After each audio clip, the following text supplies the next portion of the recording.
कृष्ण कृष्ण हरे हरे, हरे राम राम राम हरे हरे, हरे कृष्ण कृष्ण कृष्ण हरे हरे, हरे राम राम राम हरे हरे, हरे कृष्ण कृष्ण कृष्ण हरे हरे, हरे Ram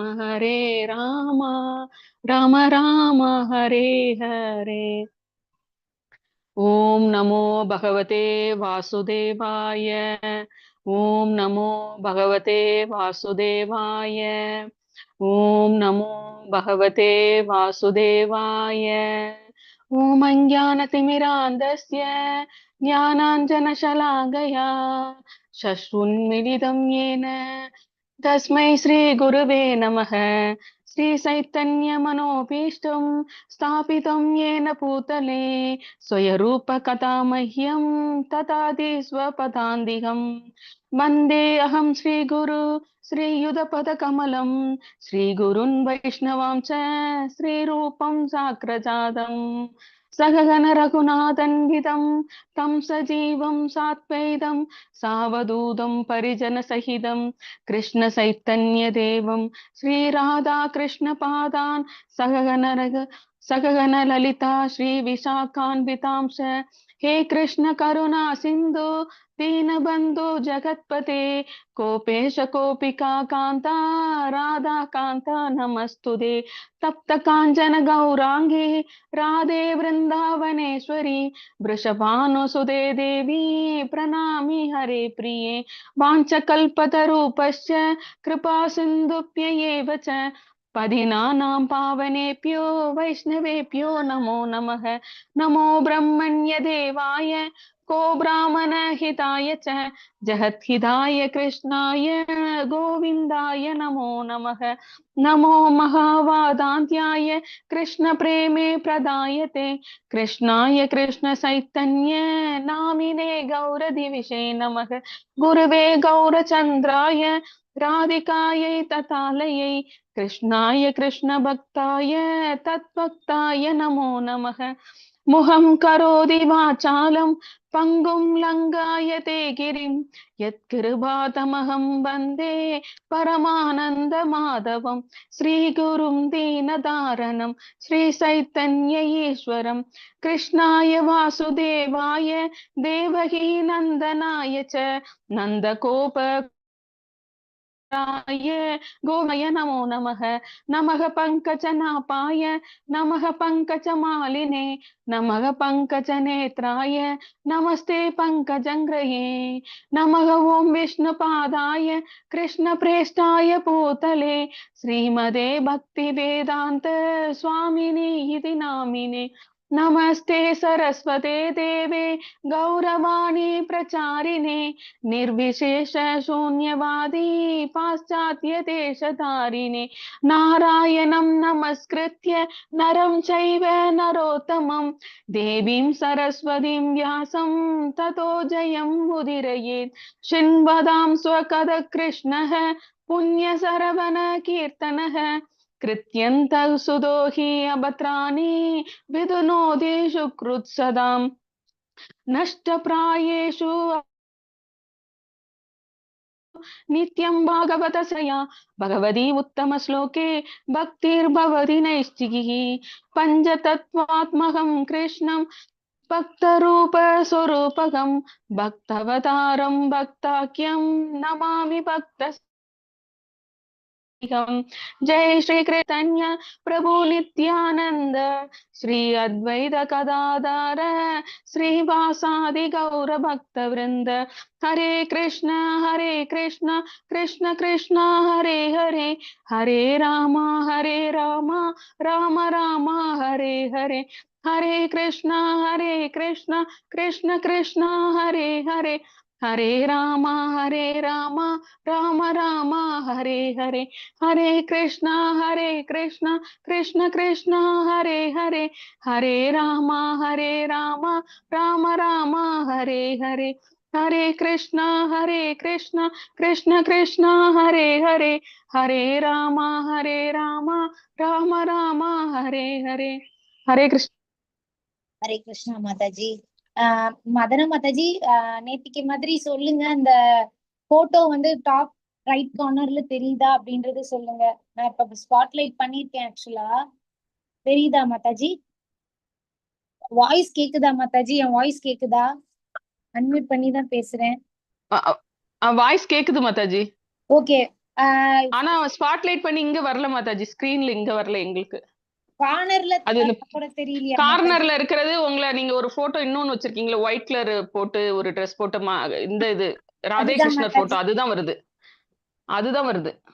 okay Mataji, ஆனா நான் spotlight பண்ணிட்டேன். சாந்தி கிருஷ் மாதாஜி, ஹரே கிருஷ்ணா மாதாஜி. ஹரே கிருஷ்ணா மாதாஜி.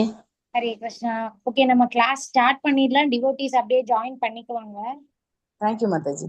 ஓம் நமோ பகவதே வாசுதேவாய, ஓம் நமோ பகவதே வாசுதேவாய, ஓம் நமோ பகவதே வாசுதேவாய. ஓம் அஞ்ஞானதிமிராந்தஸ்ய ஞானாஞ்சனசலாகயா சக்ஷுருன்மீலிதம் येन तस्मै श्रीगुरवे नमः. श्रीचैतन्यमनोभीष्टं स्थापितं येन भूतले स्वयं रूपकथा मह्यं ददाति स्वपदान्तिकं.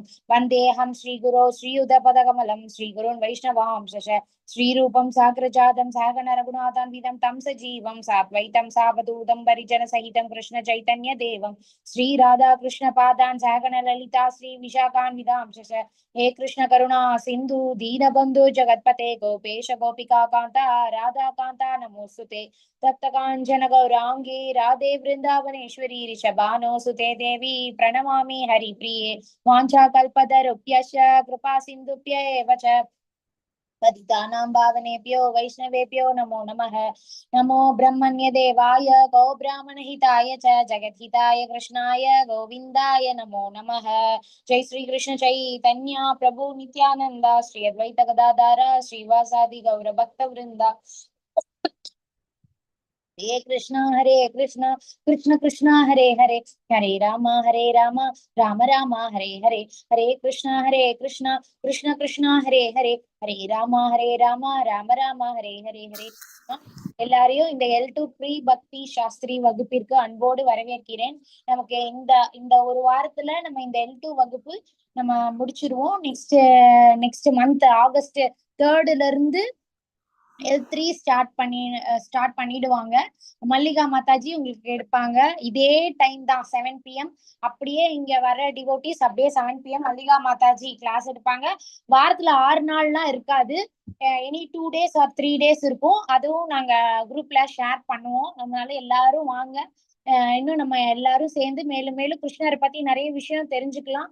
நம்மளோட ஆன்மீக பயணமும் முன்னேறிக்கிட்டே வரும். நம்ம ஸ்பிரிச்சுவல் குரோத்தும் பாத்தீங்கன்னா நல்லபடியா முன்னேறிட்டு வரும். நேத்திக்கு ஆக்சுவலா கிளாஸ் இருந்துச்சு. சாப்டர் 16 அசுர குணங்களும் தெய்வ குணங்கள் பத்தி நம்ம நேத்திக்கு பார்த்தோம். இன்னைக்கு வந்து மதனா மாதாஜி வீடியோ போஸ்ட் பண்ணியிருக்காங்க. சோ பார்க்காதவங்க பாருங்க. ரொம்ப என்ன சொல்றது, ரொம்ப கஷ்டப்பட்டு புரிஞ்சுக்கணும் அந்த மாதிரி இல்ல, ரொம்ப ஈஸியா பகவான் வந்து சொல்லியிருப்பாங்க. நம்ம எல்லார்கிட்டயும் நம்ம 14th சாப்டர்ல எல்லாம் 14th 15th சாப்டர்ல எல்லாம் அந்த 3 வகையான குணங்கள் பத்தி எல்லாம் நம்ம பார்த்தோம் இல்லையா? ரஜோகுணம், தமோ குணம், சத்வ குணம், அதை பத்தி எல்லாம் பகவான் சொல்லி இருந்த மாதிரி நேத்திக்கு அதாவது சாப்டர் 16th வந்து 3 வகையில அசுர குணங்களும் தெய்வீக குணங்களும் நம்ம எல்லார்கிட்டயுமே அது ரெண்டுமே கலந்து இருக்கு. அசுர குணங்களும் இருக்கு, தெய்வீக குணங்களும் இருக்கு. நம்ம அந்த அசுர குணங்களை நம்ம இந்த மாதிரியான குணங்கள் நம்ம கிட்ட இருக்குதா, அப்ப நம்ம அத வந்து ரிமூவ் பண்ணிடணும். தெய்வீக குணங்களும் நம்ம கிட்ட இருக்கு, அதை இன்னும் நல்லா டெவலப் பண்ணிக்கணும் அப்படின்றதுதான் நேத்திக்கு பகவான் வந்து சொல்லியிருந்தாங்க. சாப்டர் 16th பகவான் அதான் சொல்லியிருக்காங்க. அதைத்தான் நாங்க பார்த்தோம். இன்னைக்கு வந்து நம்ம சாப்டர் 17க்கு போகலாம். அதாவது நம்பிக்கையின் பிரிவுகள்.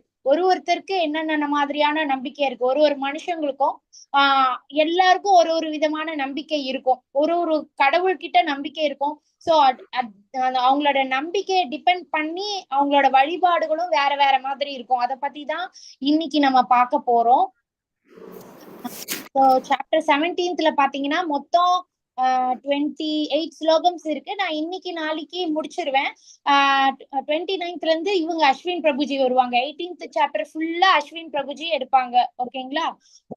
ஃபர்ஸ்ட் ஸ்லோகம்ல இருந்து செகண்ட் ஸ்லோகம் வரைக்கும் நம்ம வாழ்க்கையில தத்துவத்தை பத்தி பகவான் வந்து சொல்றாங்க. அப்புறம் வாழ்வு முறையின் அம்சங்கள் பத்தி நம்ம தேர்ட் ஸ்லோகம்ல இருந்து 22nd ஸ்லோகம் வரைக்கும் நம்ம பார்ப்போம். இந்த இதுலதான் சொல்றேன், இந்த சாப்டர்ல தான் பகவான் யார் யாருக்கெல்லாம் தானம் கொடுக்கணும், எந்த டைம்ல கொடுக்கணும் அப்படின்றதெல்லாம் டீடைல்டா பகவான் சொல்லியிருப்பாங்க. அப்புறம் 23rd ஸ்லோகம்ல இருந்து 28th ஸ்லோகம் வரைக்கும் முடிவு பத்தி பேசுறாங்க. சோ இதுதான் இன்னைக்கு நம்ம பார்க்க போறது. இன்னைக்கு நாளைக்கு நம்ம பார்க்கலாம். சோ ஃபர்ஸ்ட் ஸ்லோகம்ல பாத்தீங்கன்னா அர்ஜுனன் வந்து கேக்குறாரு, கிருஷ்ணரே, சாஸ்திரங்களின் விதிகளை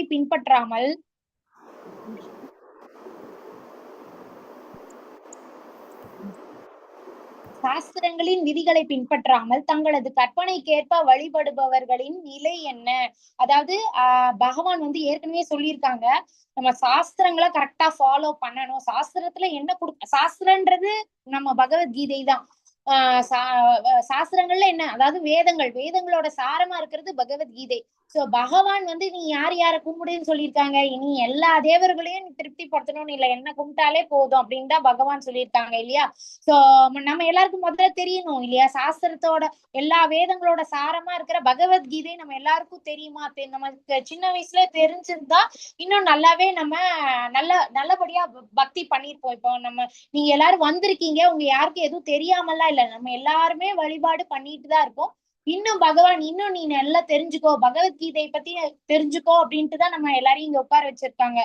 சோ இத நான் வந்து புதுசா சொல்றேன்லாம் இல்ல, உங்களுக்கு சில விஷயம் தெரிஞ்சிருக்கோம், நான் ரிமைண்ட் பண்றேன், அவ்வளவுதான்.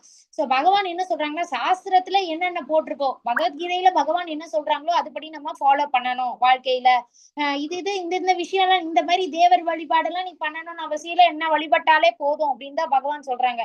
சோ இப்ப அர்ஜுனர் என்ன கேக்குறாங்கன்னா, இப்ப சில மனுஷங்க இருக்காங்க, அவங்க சாஸ்திரமே சுத்தமா அவங்களுக்கு தெரியல, ஆனா அவங்க இஷ்டத்துக்கு ஏதோ வழிபாடு பண்ணிக்கிட்டு இருக்காங்க.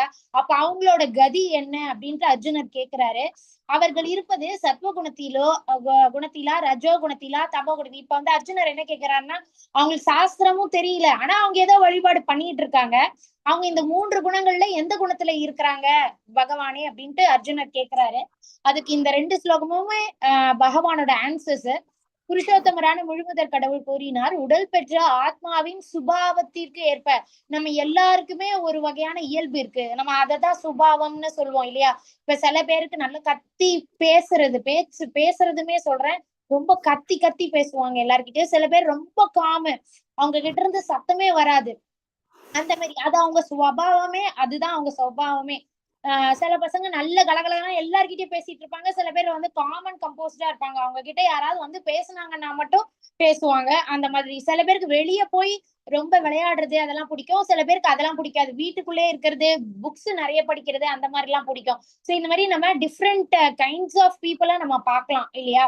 சோ பகவானும் என்ன சொல்றாங்களா, ஒருத்தர் அவங்கவுங்க சுபாவத்துக்கு ஏத்த மாதிரி அவங்களோட நம்பிக்கை வழிபாடு எல்லாமே மாறுபடும், எல்லாமே இருக்கும் அப்படின்ட்டு பகவான் சொல்றாங்க.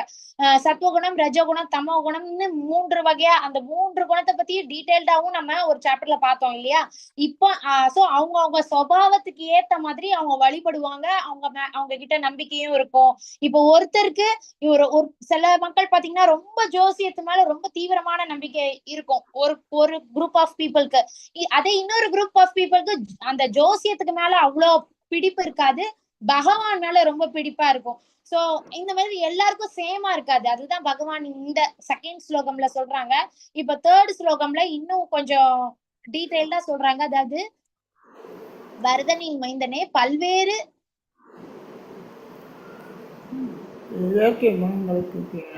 ஏதோ கொஞ்சம் இறைச்சலா இருக்குல்ல மாதாஜி, என்னன்னு தெரியல. ஓகே. பரதனின் மைந்தனே பல்வேறு இயற்கை குணங்களுக்கு கீழான இருப்பிற்கு ஏற்ப ஒருவன் குறிப்பிட்ட நம்பிக்கையை விருத்தி செய்கிறான். உயிர்வாழி அவனுடைய குணங்களுக்கு ஏற்பவே ஒரு குறிப்பிட்ட நம்பிக்கையை உடையவனாக கூறப்படுகிறான். சோ அந்த நம்பிக்கையை கொடுக்கறதும் நான் தான் அப்படின்னு பகவான் ஏற்கனவே ஒரு சாப்டர்ல சொல்லியிருக்காங்க. இப்ப நம்ம வந்து பக்கத்துல ஒரு கோயில் இருக்கு, ஒரு அம்மன் கோயில் இருக்கு. அந்த அம்மன் கோயிலுக்கு போய் நமக்குன்ட்டு ஒரு ஃப்ரெண்ட்ஸ் கேங் இருக்காங்க.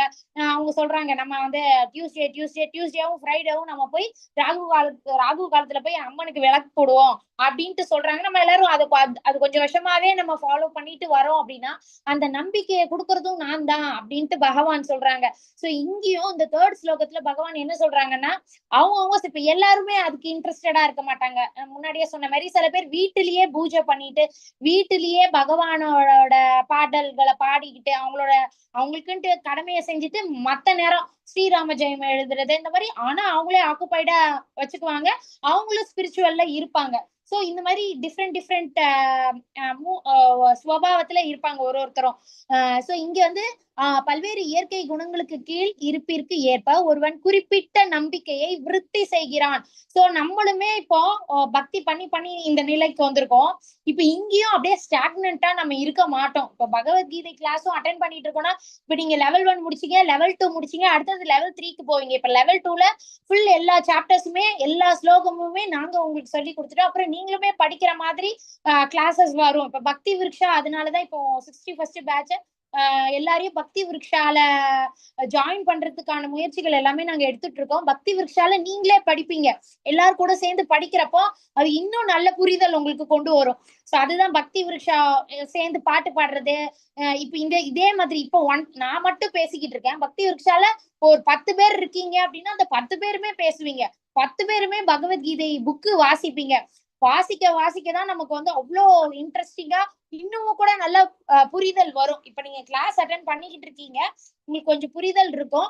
நம்மளே படிச்சு நீங்களே எக்ஸ்பிளைன் பண்ணுங்க அப்படின்னு சொல்றப்போ உங்களுக்கு இன்னும் நல்ல புரிதல் இருக்கும். சோ அதனால பக்தி விருக்ஷால பேருக்கு ஏத்த மாதிரி நம்ம பக்தியே விருட்சம்னு என்னது, ஒரு நல்ல விசாலமா இருக்கிற மரம் மாதிரி, அந்த மாதிரி நம்மளோட ஞானமும் விருத்தி அடையும்.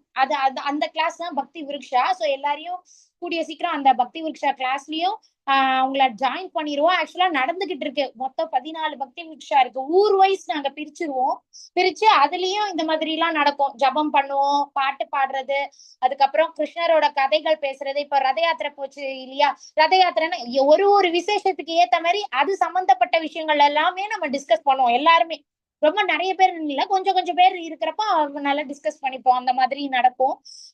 இப்ப வந்து இங்க இந்த ஸ்லோகத்துல பகவான் என்ன சொல்றாங்க, விருத்தி அடையும். இப்ப நம்மளும் நீங்களும் உங்களையே கம்பேர் பண்ணிக்கலாம். பகவத்கீதை கிளாஸஸ் level 1 அட்டென்ட் பண்றதுக்கு முன்னாடி உங்களுக்கு என்ன புரிதல் இருந்தது, பகவத்கீதைனா என்ன அப்படின்னு. இப்ப level 2 முடிச்சிட்டீங்க, இப்போ உங்களோட அந்த ஞானம் விருத்தி அடைஞ்சிருக்கும். இன்னும் நீங்க L3 போறப்போ இன்னும் கொஞ்சம் விருத்தி அடையும். இதுதான் இங்க பகவானும் சொல்றது, ஒரு குறிப்பிட்ட நம்பிக்கையை விருத்தி செய்கிறான். இப்ப நமக்கு வந்து இந்த ஞானமும் விருத்தி அடைய பகவான் மேல இருக்கிற பக்தியும் நமக்கு பெருசு வளரும். இன்னும் நம்ம இதுக்கு முன்னாடி கிளாஸஸ் வரதுக்கு முன்னாடியே நிறைய பேர் ஏகாதசி ஃபாஸ்டிங் எல்லாம் இருந்திருக்கலாம். இங்க வந்துட்ட அப்புறம் சில பேர் புதுசா ஃபாஸ்டிங் தொடங்கியிருப்பீங்க. அப்போ உங்களோட பக்தி வளருது இல்லையா. ஏன்னா ஏகாதசியில ஃபாஸ்டிங் இருக்கிறப்போ பகவானுக்கும் ரொம்ப பிடிக்கும். ஃபாஸ்டிங்னா நம்ம உடம்புக்கு ஏத்த மாதிரி சுத்தமா சாப்பிடாம இருக்கணும்னு இல்ல, அதுக்குதான் நாங்க லிஸ்ட் போஸ்ட் பண்றோம். எது உங்களால உங்களுக்கு இந்த ஃபுட்டு சாப்பிடக்கூடாது அவ்வளவுதான், அரிசி தானிய வகைகள் மட்டும் நம்ம எடுத்துக்க கூடாது அவ்வளவுதான். மற்றபடி தண்ணி நல்லா குடிச்சுக்கலாம். என்னென்ன ஃபுட்டு, ஏன்னா நம்ம வேலைக்கு சாப்பிட்டு நம்ம நல்லா பழகிட்டோம், வயிறும் அப்படி பழகிருச்சு, இல்லைன்னா பசி எடுக்கும். இப்ப இருக்காங்க நிர்ஜல ஏகாதசி ஃபாலோ பண்றவங்களும் இருக்காங்க, வெறும் பால் பழம் அதை மட்டும் சாப்பிட்டுக்கிட்டும் இருக்காங்க. நான் வந்து ரொம்ப பிகினர் ஸ்டேஜ்ல இருக்கிறவங்களுக்காக நான் சொல்றேன், அவங்க வந்து அந்த லிஸ்ட்ல இருக்கிற ஃபுட்ஸை மட்டும் எடுத்துக்கிட்டு ஃபாஸ்டிங் கண்டிப்பா இருக்கலாம். அதுக்குமே பகவான் வந்து அவங்களோட அருள் கண்டிப்பா கிடைக்கும். சோ நம்மளோட ஒரு குறிப்பிட்ட நம்பிக்கை இருக்கு, அது மூலியமா நம்ம ஞானமும் வளருது, பக்தியும் கண்டிப்பா விருத்தி ஆயிட்டே வரும். அதுதான் இந்த ஸ்லோகத்துல பகவான் சொல்றாங்க, உயிர்வாழி அவனுடைய குணங்களுக்கு ஏற்பவே ஒரு குறிப்பிட்ட நம்பிக்கையை உடையவனாக கூறப்படுகிறான். இப்ப நம்ம எல்லாருமே சத்துவ குணத்துல இருக்கோம். அதனாலதான் நம்ம கிளாஸஸ் கவனிச்சுட்டு நம்ம கிளாஸஸ் இப்போ 7 மணி ஆயிடுச்சா நம்ம கிளாஸ்க்கு வருவோம், கிளாஸ்க்கு வந்து நம்ம பகவத்கீதையில பகவான் என்ன சொல்லியிருக்காங்கன்னு கேட்போம்னு ஆர்வமா நீங்க எல்லாருமே வந்திருக்கீங்க. இதே டைம்ல சீரியல் பாக்குறவங்க எவ்வளவு பேர் இருக்காங்க, இதே டைம்ல சினிமா தியேட்டருக்கு போறவங்க எத்தனை பேர் இருக்காங்க, இதே டைம்ல ஒரு பிளே கிரவுண்ட்ல விளையாடுறது எதுவா வேணாலும் இருக்கலாம். ஏன்னா அவங்க குணம் பிளஸ் வேலை செய்யறவங்க அவங்க வேலைக்கு போயிட்டு அது தனி, அதை பத்தி நான் சொல்லல. பட் நம்ம எதை சூஸ் பண்றோம், சோ அதுதான் இங்க பகவான் சொல்றதும். நம்மளோட குணங்களுக்கு ஏற்ப நம்ம ஒரு குறிப்பிட்ட வழிபாடு, ஒரு குறிப்பிட்ட நம்பிக்கை நம்ம கிட்ட இருக்கும். அது நம்ம செய்ய அது வந்து விருத்தியும் ஆகிக்கிட்டே இருக்கும். ஒருவர் வேதங்களை பின்பற்றவில்லை என்றால் அவர் சத்வ ரஜோ மற்றும் தமோ குணத்தால் ஆன தனது இயற்கை உந்துதல்களையே பின்பற்றுவார். ஏன்னா அர்ஜுனர் கேக்குறாருல, ஒருத்தங்க ஒரு மனுஷங்க இருக்காங்க, அவங்களுக்கு சாஸ்திரம்னா என்னன்னே தெரியாது, அவங்க ஆனா ஏதோ வழிபாடு பண்றாங்க, அவங்க எந்த குணத்துல இருக்காங்க எப்படி தெரிஞ்சுக்க முடியும், அவங்க எந்த குணத்துல இருப்பாங்க அப்படின்னு கேக்குறாருல. அதுக்கு பகவான் வந்து என்ன சொல்றாங்கன்னா, சாஸ்திரம் ஒண்ணு தெரியல அப்படின்னா, சாஸ்திரம் தெரியாம அவங்க ஏதோ ஒரு சாமி, கிருஷ்ணர் பத்தியோ இல்ல வேற எந்த சாமி பத்தி தெரியாது, வேற யாரோ அவங்களுக்கு சின்ன வயசுல இருந்து யாரு என்ன விஷயம் சொல்லி கொடுத்துருக்காங்களோ அதுதான் உண்மைன்னு நினைச்சிட்டு அந்த வழிபாட்டுலதான் இருப்பாங்க. இப்ப உதாரணத்துக்கு சின்ன வயசுல இருந்தே பலி கொடுக்கணும், நீ இது பண்ணி இப்படிதான் வழிபாடு பண்ணணும்னு அப்படியே அவங்கள வளர்த்தாங்க, சாஸ்திர அறிவே அவங்களுக்கு இல்லைன்னா அவங்க என்ன சொல்லி கொடுத்தாங்களோ அப்படியேதான் இருப்பாங்க. சோ அது இப்ப பலி எல்லாம் கொடுக்கறதுன்னா அது ரஜோகுணம் இல்லையா, அத எந்த கடவுளும் அப்படி கேட்கல, பலி ஒரு இன்னொரு உயிரை வந்து பலி கொடுத்து அது மூலியமா தான் நான் சாட்டிஸ்ஃபை ஆகணும் அப்படின்னு சாஸ்திரத்திலயும் கொடுக்கப்படல இல்லையா. சோ அப்ப அதுக்கு ஏத்த மாதிரிதான் அவங்க அப்படி பலி கொடுத்து வழிபாடு எல்லாம் பண்றாங்கன்னா ரஜோகுணத்துலதான் இருப்பாங்க. அதெல்லாம் விட்டுட்டு சின்ன வயசுல இருந்தே ஆன்மீக விஷயமா ஊட்டி வளர்க்குறாங்க. நம்ம சாப்பிடறதெல்லாம் பகவானுக்கு ஃபர்ஸ்ட் ஆஃபர் பண்ணிட்டு அதுக்கப்புறம் நம்ம சாப்பிடலாம் சொல்லி சின்ன வயசுல இருந்தே கொஞ்சம் கொஞ்சமா பாட்டு சாமி ஸ்லோகம் எல்லாம் சொல்லி வளர்க்குறாங்க அப்படின்னா சத்துவ குணத்துல இருப்பாங்க. ஃபேமிலியே வந்து சோம்பேறித்தனமா இதா இருந்துச்சுன்னா அப்ப குழந்தைங்களும் அதே மாதிரிதான் இருப்பாங்க. சோ அந்தந்த குணத்துல இருக்கிறவங்க எப்படி வளர்க்கப்படுறாங்களோ, அதாவது அவங்க சாஸ்திர ஞானம் இல்ல, ஆனா அவங்க எப்படி வளர்க்கப்படுறாங்களோ, அவங்க முன்னோர்கள் எப்படி அவங்கள வளர்த்து கொடுக்குறாங்களோ அதுலயே வருவாங்க. சாஸ்திர அறிவு இல்ல அப்படின்னா இப்ப பிரபுபாதர் அவர்கள் என்ன சொல்றாங்கன்னா, நல்ல விஷயம் என்னவென்றால் ஒருவர் தனது நிலையை கீழ் குணங்களிலிருந்து சத்துவ குணத்திற்கு ஒரு அங்கீகரிக்கப்பட்ட ஆன்மீக குருவை ஏற்று அவரின் அறிவுரைகளை பின்பற்றுவதன் மூலமாக மாற்றிக்கொள்ள முடியும். இதுவுமே பகவான் ஏற்கனவே நம்ம ஒரு சாப்டர்ல பார்த்தோம், உங்களுக்கு ஞாபகம் இருக்கான்னு தெரியல. நம்ம குரூப் ஆஃப் பீப்புள் இருக்காங்க, அவங்களுக்கு சாஸ்திரம் எதுவுமே தெரியாது, ஆனா ஒரு குரு, அந்த குருவோட உபன்யாசத்துல அவர் சொல்றாரு, நிறைய விஷயம் சொல்றாரு, கிருஷ்ண பக்தி பத்தி எல்லாம் சொல்றாரு, கிருஷ்ணர் கதைகள் எல்லாம் சொல்றாரு. சொல்லிட்டு அவர் சொல்றாரு ரொம்ப எளிமையா கிருஷ்ணர் வந்து நம்ம ஈஸியா திருப்தி படுத்திட முடியும். நீங்க பாட்டுக்கு டெய்லி குளிச்சுட்டு உங்க தோட்டத்துல இருக்கிற பூவை எடுத்து பகவானுக்கு சமர்ப்பணம் பண்ணுங்க, நீங்க சாப்பிடறதுக்கு முன்னாடி பகவானுக்கு அதை ஆஃபர் பண்ணிடுங்க, அதுக்கப்புறம் நீங்க சாப்பிடுங்க, அவ்வளவுதான். அவங்களுக்கு தெரிஞ்ச பாட்டு ஏதாவது அப்படியே பாடுங்க.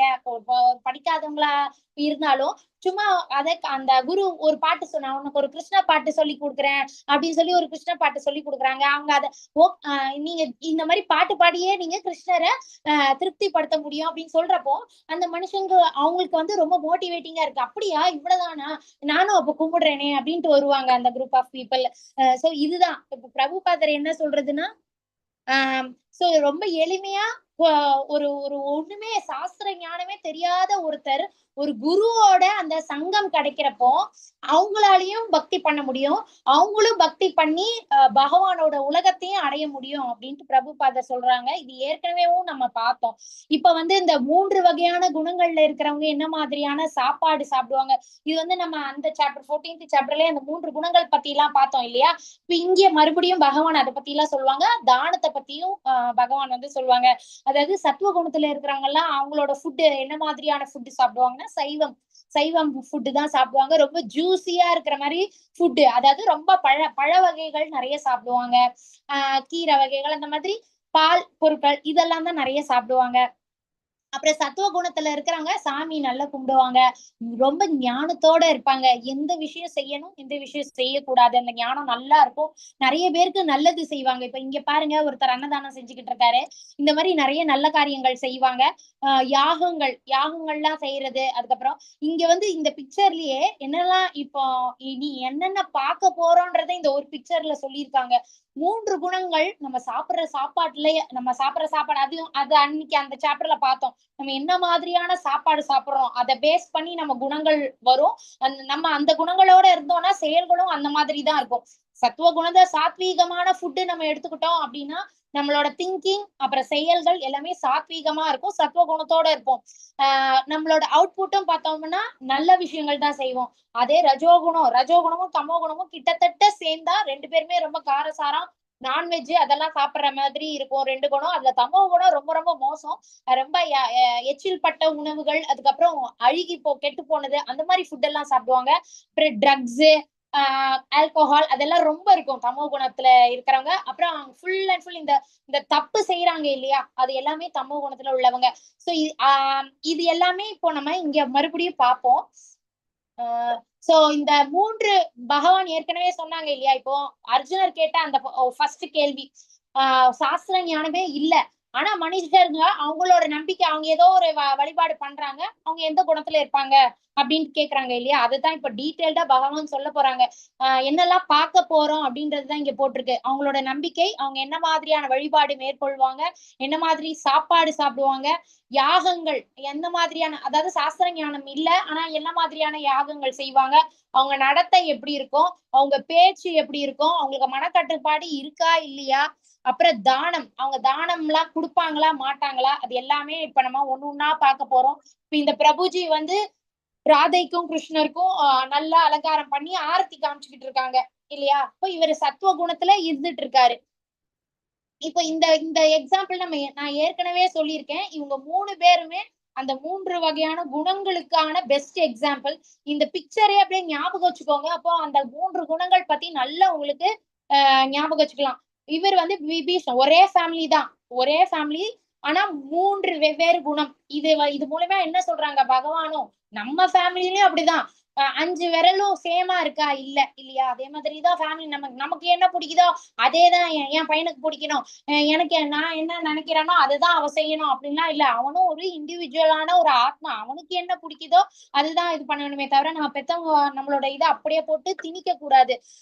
சோ அந்த ஃபேமிலியில அப்பா அம்மா நல்லவங்களா இருக்காங்க, பசங்களும் நல்லவங்களாதான் இருப்பாங்கன்னுலாம் இல்ல. பசங்க எத்தனையோ அப்பா அம்மா நல்லா இருந்து பசங்க தீய வழியில போற மாதிரியான விஷயங்களும் நம்ம பாக்குறோம்.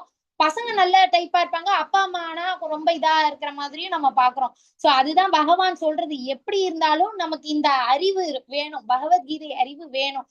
நமக்கு கிட்ட என்னென்ன குணங்கள் இருக்கு, நம்ம என்ன மாதிரியான சாப்பாடு சாப்பிடுறோம், அதுக்கப்புறம் எந்தெந்த குணங்கள் அசுர குணங்கள், எந்தெந்த குணங்கள்ல தெய்வீக குணங்கள், அதெல்லாம் தெரிஞ்சுக்கிட்டோம் அப்படின்னா நம்ம அந்த தீய இதுல பாதையில போகாம இருப்போம். சோ விபீஷணன் வந்து சத்துவ குணத்துல இருக்கிறவரு, ராவணன் வந்து ரஜோகுணம், கும்பகர்ணன் வந்து தமோ குணம். சோ நம்ம ரஜோ குணத்திலயோ தமோ குணத்திலயோ இருக்கக்கூடாது. அந்த ரஜோ குணத்துல சம்பந்தப்பட்ட விஷயங்கள் எல்லாத்தையுமே ஒதுக்கணும். பொறாமை, பேராசை, பற்றுதல், எல்லாத்துக்கு மேல ரொம்ப பற்றுதல், ரொம்ப ஆசை, காமம், இது எல்லாத்தையும் நம்ம விட்டுறணும். இவன் விபீஷணன் வந்து சரணடைவார் சாமி கிட்ட இல்லையா, ராமர் கிட்ட போய் சரணடைஞ்சிருவார். எங்க அண்ணன் ரொம்ப தப்பு பண்றான், என்னை மன்னிச்சிருங்க, என் கையில கொண்டு வரதுக்கு கூட எதுவுமே இல்ல, நான் தான் வந்திருக்கேன், நான் என்னையே கொடுக்குறேன் அப்படின்னு சொல்லி அவர் சரணடைவாரு. சோ பகவான் எதிர்பார்க்கறது அதுதான், நம்ம கிட்ட இருந்து எதுவுமே எதிர்பார்க்கல, நம்ம கிட்ட இருந்து நம்ம பக்தியை தான் எதிர்பார்க்கறாங்க. நீ என்கிட்ட வா, இப்ப அடுத்த சாப்டர்ல நம்ம பார்ப்போம். 18th சாப்டர்ல நீ எதுக்குமே நீ வருத்தப்பட வேண்டாமா, சுச்ச வருந்தாதே, உன்னை அனைத்து பாவங்களிலிருந்தும் நான் விடுவிப்பேன் அப்படின்னு தான் பகவான் சொல்லியிருக்காங்க. என் ஒருத்தனை மட்டும் நீ சரணட அப்படின்ட்டு. ஏன்னா பகவான் கிருஷ்ணரை பொறுத்த வரைக்கும் ரொம்ப பொசசிவ். நம்ம இப்ப ஒன்ஸ் நம்ம அவரை பக்தி பண்ணிட்டோம் அப்படின்னாலே நம்ம அவரை விட்டு போகவே மாட்டோம், அந்த மாதிரி அவர் பாத்துக்குவாரு. சரி, இப்ப விபீஷணன் வந்து சத்துவ குணத்துல இருக்கிறவர், அவர் எப்படி சாமி பக்தியோட சத்துவ குணத்தோட இருக்காரு, அந்த மாதிரி நம்ம இருக்கணும். நாம் செய்யும் பற்பல தேர்வுகளின் மொத்த விளைவே நாம். சோ இந்த விஷயம் நம்ம எல்லாருக்குமே புரிஞ்சுக்க முடியும் இல்லையா, நம்ம என்னென்ன டெசிஷன் நம்மளே நம்ம யோசிச்சு பார்க்கலாம், நம்ம என்னென்ன முடிவுகள் செஞ்சோம், அந்த முடிவுகளுக்கு ஏத்த மாதிரி தான் நம்ம இருந்துட்டு இருக்கோம் அப்படின்றத நம்ம புரிஞ்சுக்கலாம். வெவ்வேறு குணங்களின் வாழ்வு முறையின் அம்சங்கள். சத்துவ குணத்துக்கு பாருங்க பச்சை பசேல்னு ஒரு ஒரு கலர் கொடுத்திருக்காங்க. தமோ குணம் ப்ளூ கலர்ல கொடுத்திருக்காங்க, அதாவது கொஞ்சம் நல்ல செயல்களும் செய்வாங்க. தமோ குணம் நல்ல செயல்கள்லாம் இல்ல, மது மாமிசம் எல்லாம் இது பண்ணுவாங்க. ரஜோகுணம் பாருங்க ரெட் கலர், ரொம்ப கோவம், ஆக்ரோஷம், அதெல்லாம். சுத்த சத்துவம் அது பாருங்க பியோர் ஒயிட் மாதிரி கொடுத்திருப்பாங்க. ஏன்னா சுத்த சத்துவ நிலையில இருக்கணும்னு தான் பகவானும் ஆசைப்படுறாங்க. நீ சத்துவ குணத்துல, அதுக்கு வந்து நம்ம ரஜோ குணத்துல இருந்து அப்படியே ஜம்ப் பண்ண முடியாது, தமோ குணத்துல இருந்து அப்படியே ஜம்ப் பண்ண முடியாது. நம்ம ரஜோ குணமோ தமோ குணமோ முதல்ல சத்துவ குணத்துல வரணும். ஏன்னா சத்துவ குணத்துல இருக்காங்க நல்ல செயல்கள் தான் செய்வாங்க. ஆனா கொஞ்சம் அந்த அகம்பாவம் இருக்கும். அதுவுமே போயிடும் கொஞ்ச நாள்ல. கிருஷ்ண பக்தி பண்ண பண்ண பண்ண அவங்க சுத்த சத்துவ நிலைக்கு வந்துருவாங்க. சோ இவங்க 2 பேரும் திருந்தணும் அப்படின்னாலும் சத்துவ குணத்துல வந்துட்டு அதுக்கப்புறம் அந்த சத்துவ குணத்துல இருந்து சுத்த சத்துவத்துக்கு வரணும். இப்போ இது ஏற்கனவே அந்த சாப்டர்ல நம்ம பார்த்தோம்னு நினைக்கிறேன். இங்க இங்க இங்க பாருங்க, ஒரு ஹாப்பியான ஃபேமிலி. இவங்க வந்து சுத்த சத்துவ நிலையில இருக்கிறாங்க. ஒருத்தருக்கு ஒருத்தர் ஒரு ஹெல்ப் பண்ணிக்கிட்டு, இப்ப பாருங்க, ஒரு ஒய்ஃப் கத்துக்கணுன்றதுக்காக ஹஸ்பண்ட் வந்து ஹெல்ப் பண்ணிட்டு இருக்காரு. அந்த அவங்க பையனும் வந்து பண்ணிட்டு இருக்காங்க. எல்லாரும் சேர்ந்து ஒன்னா ஹாப்பியா இருக்காங்க. இது சத்துவ குணத்துக்கான ஒரு எடுத்துக்காட்டு மாதிரி. இங்க பாருங்க, ஒரு இந்த இப்போ அதோ இந்த மிடில்ல இருக்க பிக்சர் தான் இப்ப எல்லாருமே நம்ம நம்ம நம்ம நம்ம இத கரெக்டா போட்டிருக்காங்க. ஒரு குடும்பத்துல 4 பேர் இருந்தாலும் அவங்க பேசிக்காம ஆளுக்கு ஒரு போனை வச்சுக்கிட்டு அவங்க இஷ்டத்துக்கு இருக்காங்க. இங்க கடைசி, அதாவது இவங்க ரஜோ குணத்துல இருக்கிறாங்கன்ற மாதிரி. இது வந்து தமோ குணம். அவங்க இங்கே பாருங்க, பாட்டில் இருக்கு, ஸ்மோக்கிங் பண்ற இது இருக்கு, அவங்களும் சண்டை போட்டுட்டு இருக்காங்க.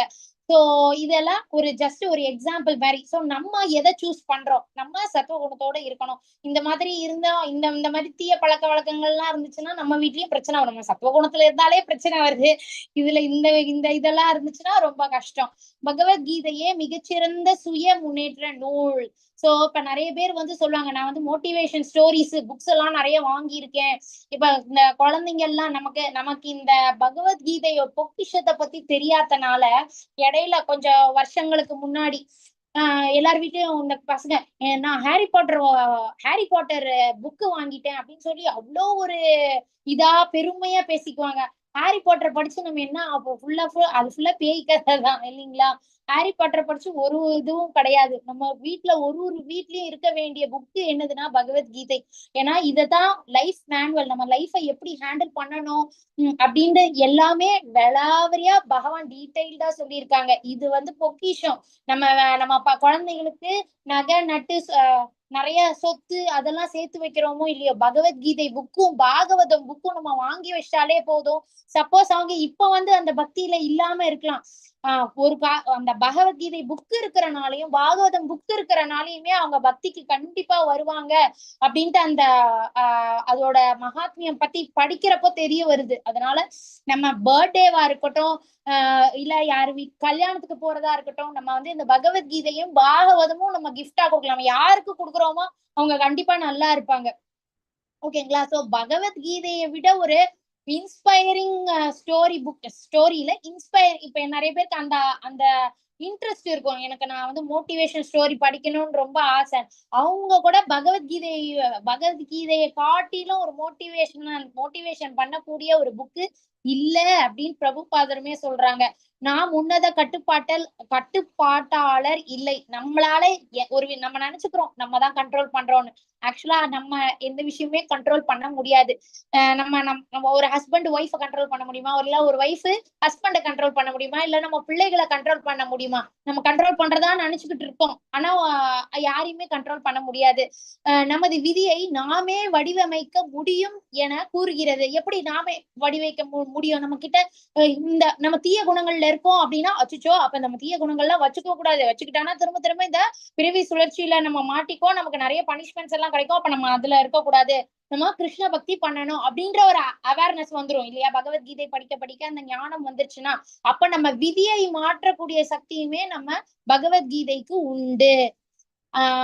4th ஸ்லோகம்ல, சத்துவகுணத்தில் இருக்கும் மனிதர்கள் தேவர்களை வழிபடுகின்றனர். ரஜோகுண தேவர்கள்னா அதான் இந்திரன் சந்திரன் அதெல்லாம். ஆனா பகவான் என்ன சொல்றாங்க, நீ அவங்க எல்லாம் எனக்கு கீழே இருக்கிற மினிஸ்டர்ஸ் தான். ஆனா நம்ம அவங்களெல்லாம் கும்பிட்டனாலதான் இப்போ நிறைய பேர் முருகரை கும்பிட்டுருப்பாங்க, சிவபெருமானை கும்பிட்டுருப்பாங்க, அம்மன் வழிபாடு மேற்கொண்டிருப்பாங்க, பிள்ளையார சில பேருக்கு ரொம்ப பிடிக்கும், ஆஞ்சநேயர் பிடிக்கும். அது எதுவுமே வேஸ்ட் கிடையாது.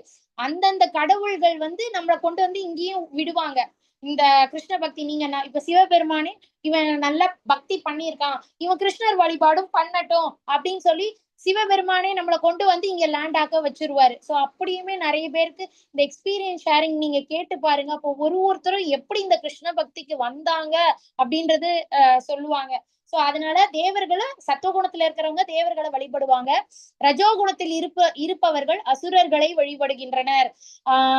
ஏன்னா இப்ப கூட ராவணனை கூட கும்பிடுறவங்க இருக்காங்களா அப்படின்னு கேட்டீங்கன்னா இருக்காங்க. ஆமா, அவனை பத்தி பெருமையா அவன் கிட்ட நிறைய கெட்ட குணங்கள் தான் இருக்கு.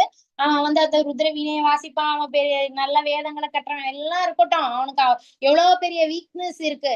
அது ரொம்ப பெரிய தப்பு இல்லையா? பகவான் கிட்ட சரணடையவே இல்லை, அந்த அளவுக்கு அகம்பாவம் இல்லையா? அதனால ரஜோகுணத்துல இருக்கிறவங்க தான் சாமியை கும்பிடாம இந்த மாதிரி அசுரர்களை கும்பிடுவாங்க.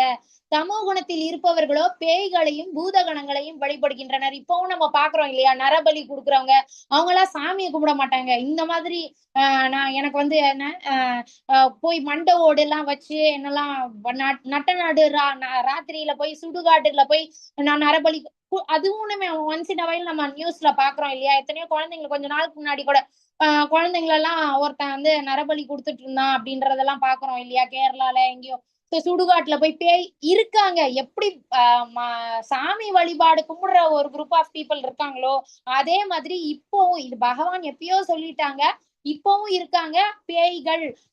அத நான் வந்து வசியம் பண்றேன் அது இது அப்படின்ட்டு சொல்லி அதுல இன்ட்ரெஸ்ட் இருக்கிறவங்களும் இருக்காங்க.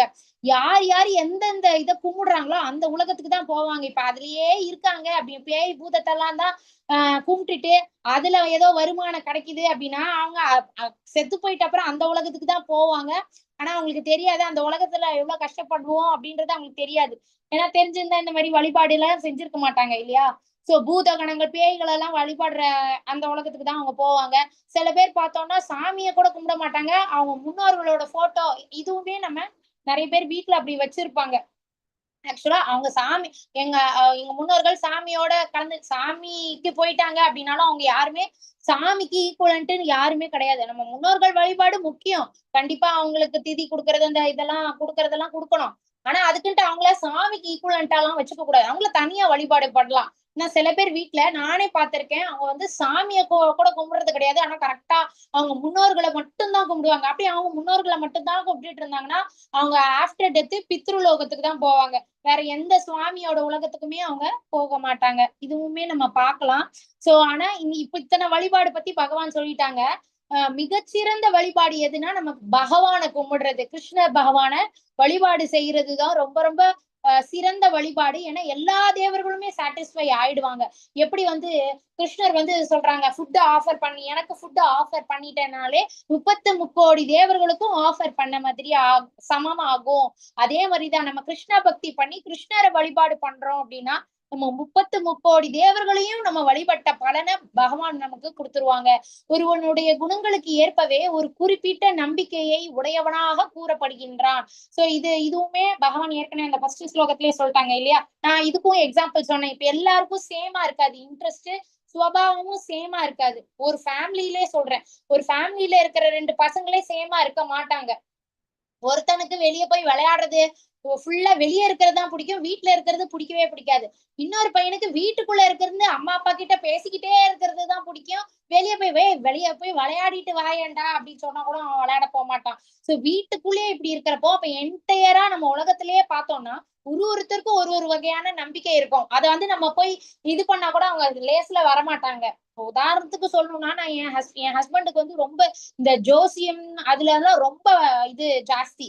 எனக்கு வந்து கிருஷ்ணர் மேல எனக்கே முன்னாடி அதெல்லாம் நம்பிக்கை இருந்தது. இப்போ நான் எனக்கு சனி பயிற்சி நடந்தாலும் சரி, ராகு பயிற்சி எது நடந்தாலும் சரி, எனக்கு அதை பத்தி கவலை இல்லைன்னா கிருஷ்ணரை தான் நான் கும்பிடுவேன் அப்படின்ட்டு நான் சொல்லுவேன். எனக்கும் அவங்களுக்கும் வாக்குவாதம் மாதிரி எல்லாம் வரும். அவர் வந்து ரொம்ப இதை பத்தியே சொல்லுவாங்க, இப்ப வந்து சனி பயிற்சி நடக்குது, இப்ப அது நடக்குது இது நடக்குது, அதை பத்தி எல்லாம் நான் கேரே பண்ணிக்க மாட்டேன். சோ இப்ப நான் எக்ஸாம்பிளுக்கு சொல்றேன், ஒரு வீட்டுக்குள்ளே இப்படி இருக்கு இல்லையா? அப்ப நம்ம என்டையரா எல்லா மனுஷங்களையும் பாக்குறப்போ ஒருத்தருக்கும் அவங்களுக்குன்ட்டு ஒரு நம்பிக்கை இருக்கும், அதுபடி அவங்க வழிபாடும் மாறுபடும். அதுதான் பகவான் இங்க சொல்றது. நம்பிக்கையும் வழிபாடும் தான் பாருங்க. சத்வகுணம் நம்ம இப்ப பார்த்ததுதான் இங்க பிக்சர்ஸ்ல போட்டிருக்காங்க. சத்வகுணத்துல இருக்கிறவங்க வந்து தேவர்களை ஒரு குறிப்பிட்ட நோக்கத்திற்காக வழிபடுகிற. சத்வகுணத்துல இருக்கிறவங்க ஒரு கோரிக்கை வச்சுட்டு நம்ம மெட்டீரியல் வேர்ல்டுலயே குழந்தைங்க இருக்குன்னா அதுக்கு யாருக்கிட்ட போய் கேட்கும்?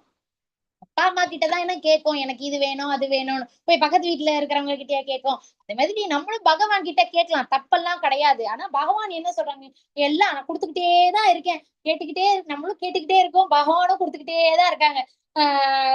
ஆனா பகவான் எக்ஸ்பெக்ட் பண்றது என்ன அப்படின்னா எனக்கு அதாவது யாரெல்லாம் எனக்கு எந்த எந்த பலனும் வேண்டாம், நான் ஜஸ்ட் உனக்கு பாத்துக்கிட்டே இருக்கேன், ஜஸ்ட் நான் கோயிலுக்கு வந்து ஒன்னா பாக்குறேன், உன்னோட அலங்காரத்தை ரசிக்கிறேன், எனக்கு அது போதும் அப்படின்ட்டு சில பேர் இருக்காங்க இல்லையா. எனக்கு அந்த மாதிரி பக்தர்களை ரொம்ப பிடிக்கும் அப்படின்ட்டு பகவான் வந்து சொல்றாங்க. ரஜோகுணம் அசுரர்களை வழிபடுகிறார்கள், அதுவும் நம்ம பார்த்தோம். இப்போ உதாரணத்துக்கு மனுஷங்களே கும்பிடுறாங்க இல்லையா, அத சொல்லலாம். தமோகுணம் பேய்களையும் பூதங்களையும் கும்பிடுறவங்க தமோ குணத்துல இருக்காங்க அப்படின்ட்டு சொல்லலாம். நம்ம ஒண்ணு ஞாபகத்துல வச்சுக்கணும், என்ன அப்படின்னா திவ்யமான தளத்தில் நிலை பெறுபவர்கள் பரமபுருஷ பகவானை வழிபட முடியும். சோ யாரு அந்த தளத்துல இருக்காங்களோ அவங்களாலதான் பகவான் கிட்ட கண்டினியூஸா அந்த வழிபாடு பண்ண முடியும். நம்ம கீழே அதெல்லாம் விட்டு, எப்படி ஒரு ராக்கெட் லான்ச் பண்றாங்கன்னா அது மேல போக போக வெயிட்ட விட்டுரும், அப்பதான் அது மேல போக முடியும். அதே மாதிரி நம்ம இந்த இந்த மெட்டீரியல் விஷஸ் எல்லாம் வெயிட், அத நம்ம விட்டாதான் நம்ம மேல பகவான் மேல இருக்காருன்னா பகவான் கிட்ட ரீச் ஆக முடியும். நம்ம நிறைய வெயிட் வச்சிருக்கோம், நிறைய பற்று வச்சிருந்தோம்னா டேக் ஆஃபே ஆகாது. அந்த மாதிரி சாஸ்திர ஞானமோ சாஸ்திரத்தில் முழு நம்பிக்கையோ இல்லாதவர்கள் பரமபுருஷ பகவான் கிருஷ்ணரை தவிர மற்றவர்களை வழிபடுவார்கள்.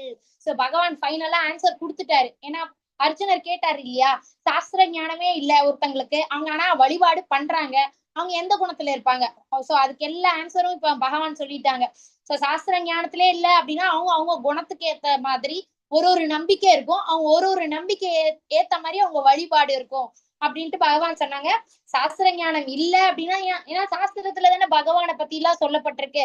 சோ சாஸ்திர ஞானம் இல்லைன்னாலும் ஒரு குரு வந்து சொல்றாரு கிருஷ்ண பக்தி பண்ணுங்க அப்படின்னு சொல்லி சொல்றாருன்னா அது மூலியமா மாறுறதுக்கு சான்ஸ் இருக்கு.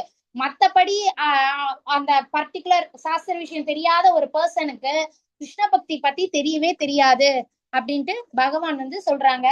இப்போ 6th ஸ்லோகம், 5th 6th ஸ்லோகம். காமம் மற்றும் பற்றுதலின் பலவந்தத்தால் சாஸ்திரங்களின் பரிந்துரைக்கப்படாத கடுமையான தவங்களை தற்பெருமையுடனும் அகங்காரத்துடனும் செய்பவர்கள் உடலின் ஜட மூலக்கூறுகளை துன்புறுத்துவது மட்டுமின்றி உள்ளே உறைந்துள்ள பரமாத்மாவையும் துன்புறுத்துகின்றனர். அத்தகு முட்டாள்கள் அசுரர்களாக அறியப்படுகின்றனர். இப்போ எக்ஸாம்பிளுக்கு இங்க கீழே பாருங்க, இவர் என்ன பண்ணிட்டு இருக்காரு, மண்டையா உள்ள விட்டுக்கிட்டு இருக்காரு. இவங்களும் அப்படிதான்.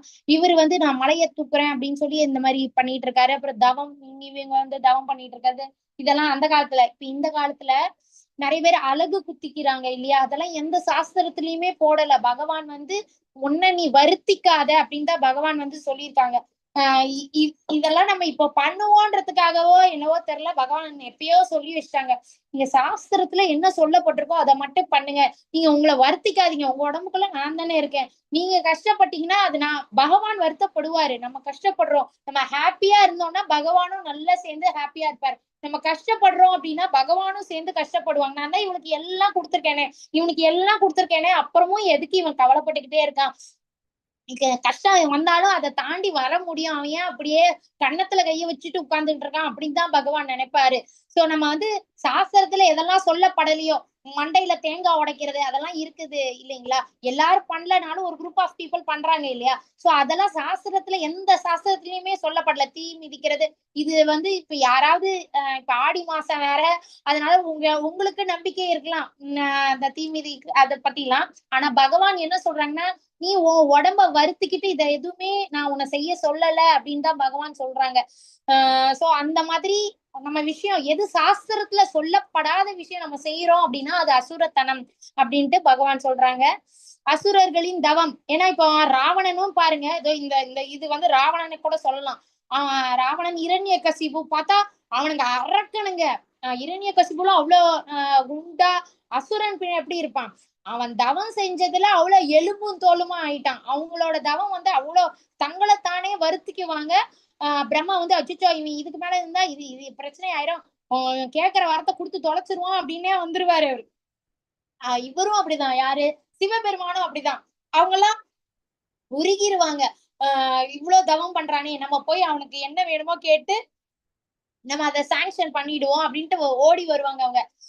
இப்ப வந்து பகவான் என்ன சொல்றாங்கன்னா, அசுரர்களோட தவம் எல்லாம் எப்படி இருக்கு அப்படின்னா, காமம் மற்றும் பற்றுதலின் பலவந்தத்தால் உந்தப்பட்ட. இப்ப ராவணன் செஞ்ச தவம் எல்லாம் அவன் என்ன, நான் என் நாட்டு மக்கள் எல்லாரும் நல்லா இருக்கணும் அப்படின்னு நினைச்சா அவன் தவம் செஞ்சான். அவனுக்கு வந்து அந்த நான் தான் ராஜாவா இருக்கணும், நான் தான் கடவுளா இருக்கணும், நான் வந்து நல்ல சொகத்தை அனுபவிச்சுட்டு இருக்கணும் அப்படின்றதுக்காக செல்ஃபிஷா அவன் வந்து தவம் மேற்கொண்டுட்டு இருந்தான். சோ அப்படின்னா அவன் அசுரன். நம்ம வந்து செல்ஃப்லெஸ்ஸா இருந்தோம் அப்படின்னா நம்ம அசுரன் கிடையாது. செல்ஃபிஷா நம்ம எது கேட்கிறோம் அப்படின்னாலுமே நம்மளுமே ஒரு அசுரன் தான் அப்படின்னு பகவான் சொல்றாங்க. சாஸ்திரங்களில் பரிந்துரைக்கப்படாத கடுமையான தவங்களை தற்பெருமை மற்றும் அகங்காரத்துடன் செய்தல், இந்த விஷயம் எல்லாம் நம்ம செய்யறோமா அப்படின்றத நம்ம பாத்துக்கணும். சாஸ்திரத்துல அதெல்லாம் சொல்லப்படலை. எக்ஸாம்பிளுக்கு நான் சொன்னேன் இல்லையா, நாக்குல குத்திக்கிறது, தீ மிதிக்கிறது, அந்த தேங்காவை மண்டை மேல உடைக்கிறது, இது எதுவுமே சாஸ்திரத்துல சொல்லப்படல. ஆனா அதெல்லாம் ஏன் நீங்க செய்றீங்க? அப்புறம் எல்லார்கிட்டயும் மேபி அவங்க வந்து யார்கிட்டயும் அப்படி இது பண்ணாம இருக்கலாம், அப்படியே இருக்கலாம். ஆனா நீங்க இவ்வளவு வருத்திக்காதீங்க அப்படின்னு தான் பகவான் வந்து சொல்றாங்க. முட்டாள்தனத்துடன் உடலையும் உள்ளே உள்ள பரமாத்மாவையும் துன்புறுத்துகின்றனர். இப்ப சில பேர் வந்து நான் வெட்டிக்கிறேன், நான் ரத்தத்தை அபிஷேகம் பண்றேன், இது எல்லாமே முட்டாள்தனமானது இல்லையா? அதனால இந்த மாதிரி எல்லாம் நீங்க பண்ணாதீங்க அப்படின்ட்டு பகவான் சொல்றாங்க. இப்ப பிரபுபாதர் அவர்களும் பிறப்பு இறப்பு என்னும் சுழற்சியில் நித்தியமாக உழல்வதுதான். சோ அசுரத்தன்மை நம்ம கிட்ட, நம்ம செயல்கள்ல அசுரத்தன்மை இருந்ததுன்னா நம்ம பகவானை ரீச்சே பண்ண முடியாது. நம்ம திரும்பவும் இதே உலகத்துலதான் இருப்போம், ஜட உலகத்துல அப்படியே சிக்கிக்கிட்டு தான் இருப்போம். பிறப்பு இறப்பு சுழற்சி அதுலேதான் இருப்போம். அதுதான் பிரபுபாதர் அவர்களும் சொல்றாங்க. அவ்வாறு இருப்பினும் வேத அறிவின் பாதையில் வழி நடத்தக்கூடிய மறுபடியும் சொல்றது, சரி அவன் தப்பு பண்றான் அப்படின்னாலும் அவன் ஏதோ ஜென்மத்துல செஞ்ச புண்ணியத்தினால ஒரு கிருஷ்ண பக்தரோ யாரோ ஒரு குருவோட பார்வை அந்த தப்பு செய்யறவன் மேல பட்டுச்சுன்னா அவன் கண்டிப்பா கொஞ்சம் திருந்துற அந்த இது வரும். இப்ப நம்ம ரத யாத்திரை கூட நடக்குது இல்லையா, அது ஏன் தெருவுல நாம சங்கீர்த்தனம் பண்ணிக்கிட்டே வராங்க? எதுக்கு ரத யாத்திரைக்கு பகவானை வச்சுக்கிட்டு வராங்க இல்லையா? நிறைய பேர் இருப்பாங்க மனுஷங்களே, நான் கோயிலுக்கு போக மாட்டேன் அப்படின்னு சொல்லி அவ்வளோ தீய குணங்களோட நிறைய பேர் இருப்பாங்க, கடை வச்சுக்கிட்டு இருக்காங்கன்னு வைங்க. இப்ப ரத யாத்திரையில சுவாமிய பாக்குறாங்க அப்படின்னா, அந்த நாம சங்கீர்த்தனம் காதுல விழுது அப்படின்னா அவங்களுக்குள்ள ஒரு பியூரிபிகேஷன் நிச்சயமா நடக்கும் அப்படின்ட்டு பகவான் சொல்லியிருக்காங்க. பிரபுபாதர் அவர்களுமே சொல்லியிருக்காங்க. அதனாலதான் அந்த ரத யாத்திரை தேர்ல ஏன் சாமி வராங்கன்னா அதுக்குதான். இப்போ நிறைய வயசானவங்க அவங்க ஒன்ஸ் கோயிலுக்கு எல்லாம் போயிருக்கலாம், அதுக்கப்புறம் ஒரு குறிப்பிட்ட ஏஜுக்கு அப்புறம் கோயிலுக்கு போற பாக்கியம் இல்லையேன்னு வருத்தப்பட்டுக்கிட்டே இருப்பாங்க. அவங்களுக்காகவும் பகவான் வந்து நீ ஏன் வருத்தப்படுற, நான் வரேன் உன்னை தேடின்ட்டு தெருவுல வராங்க. அந்த நாம சங்கீர்த்தனத்தை கேட்டுட்டு அது நம்ம பாக்குறதுனாலயும் அதை யாரெல்லாம் அட்டன் பண்றாங்களோ அவங்களுக்கு மறுபிறவியே இல்ல அப்படின்ட்டு சொல்றாங்க.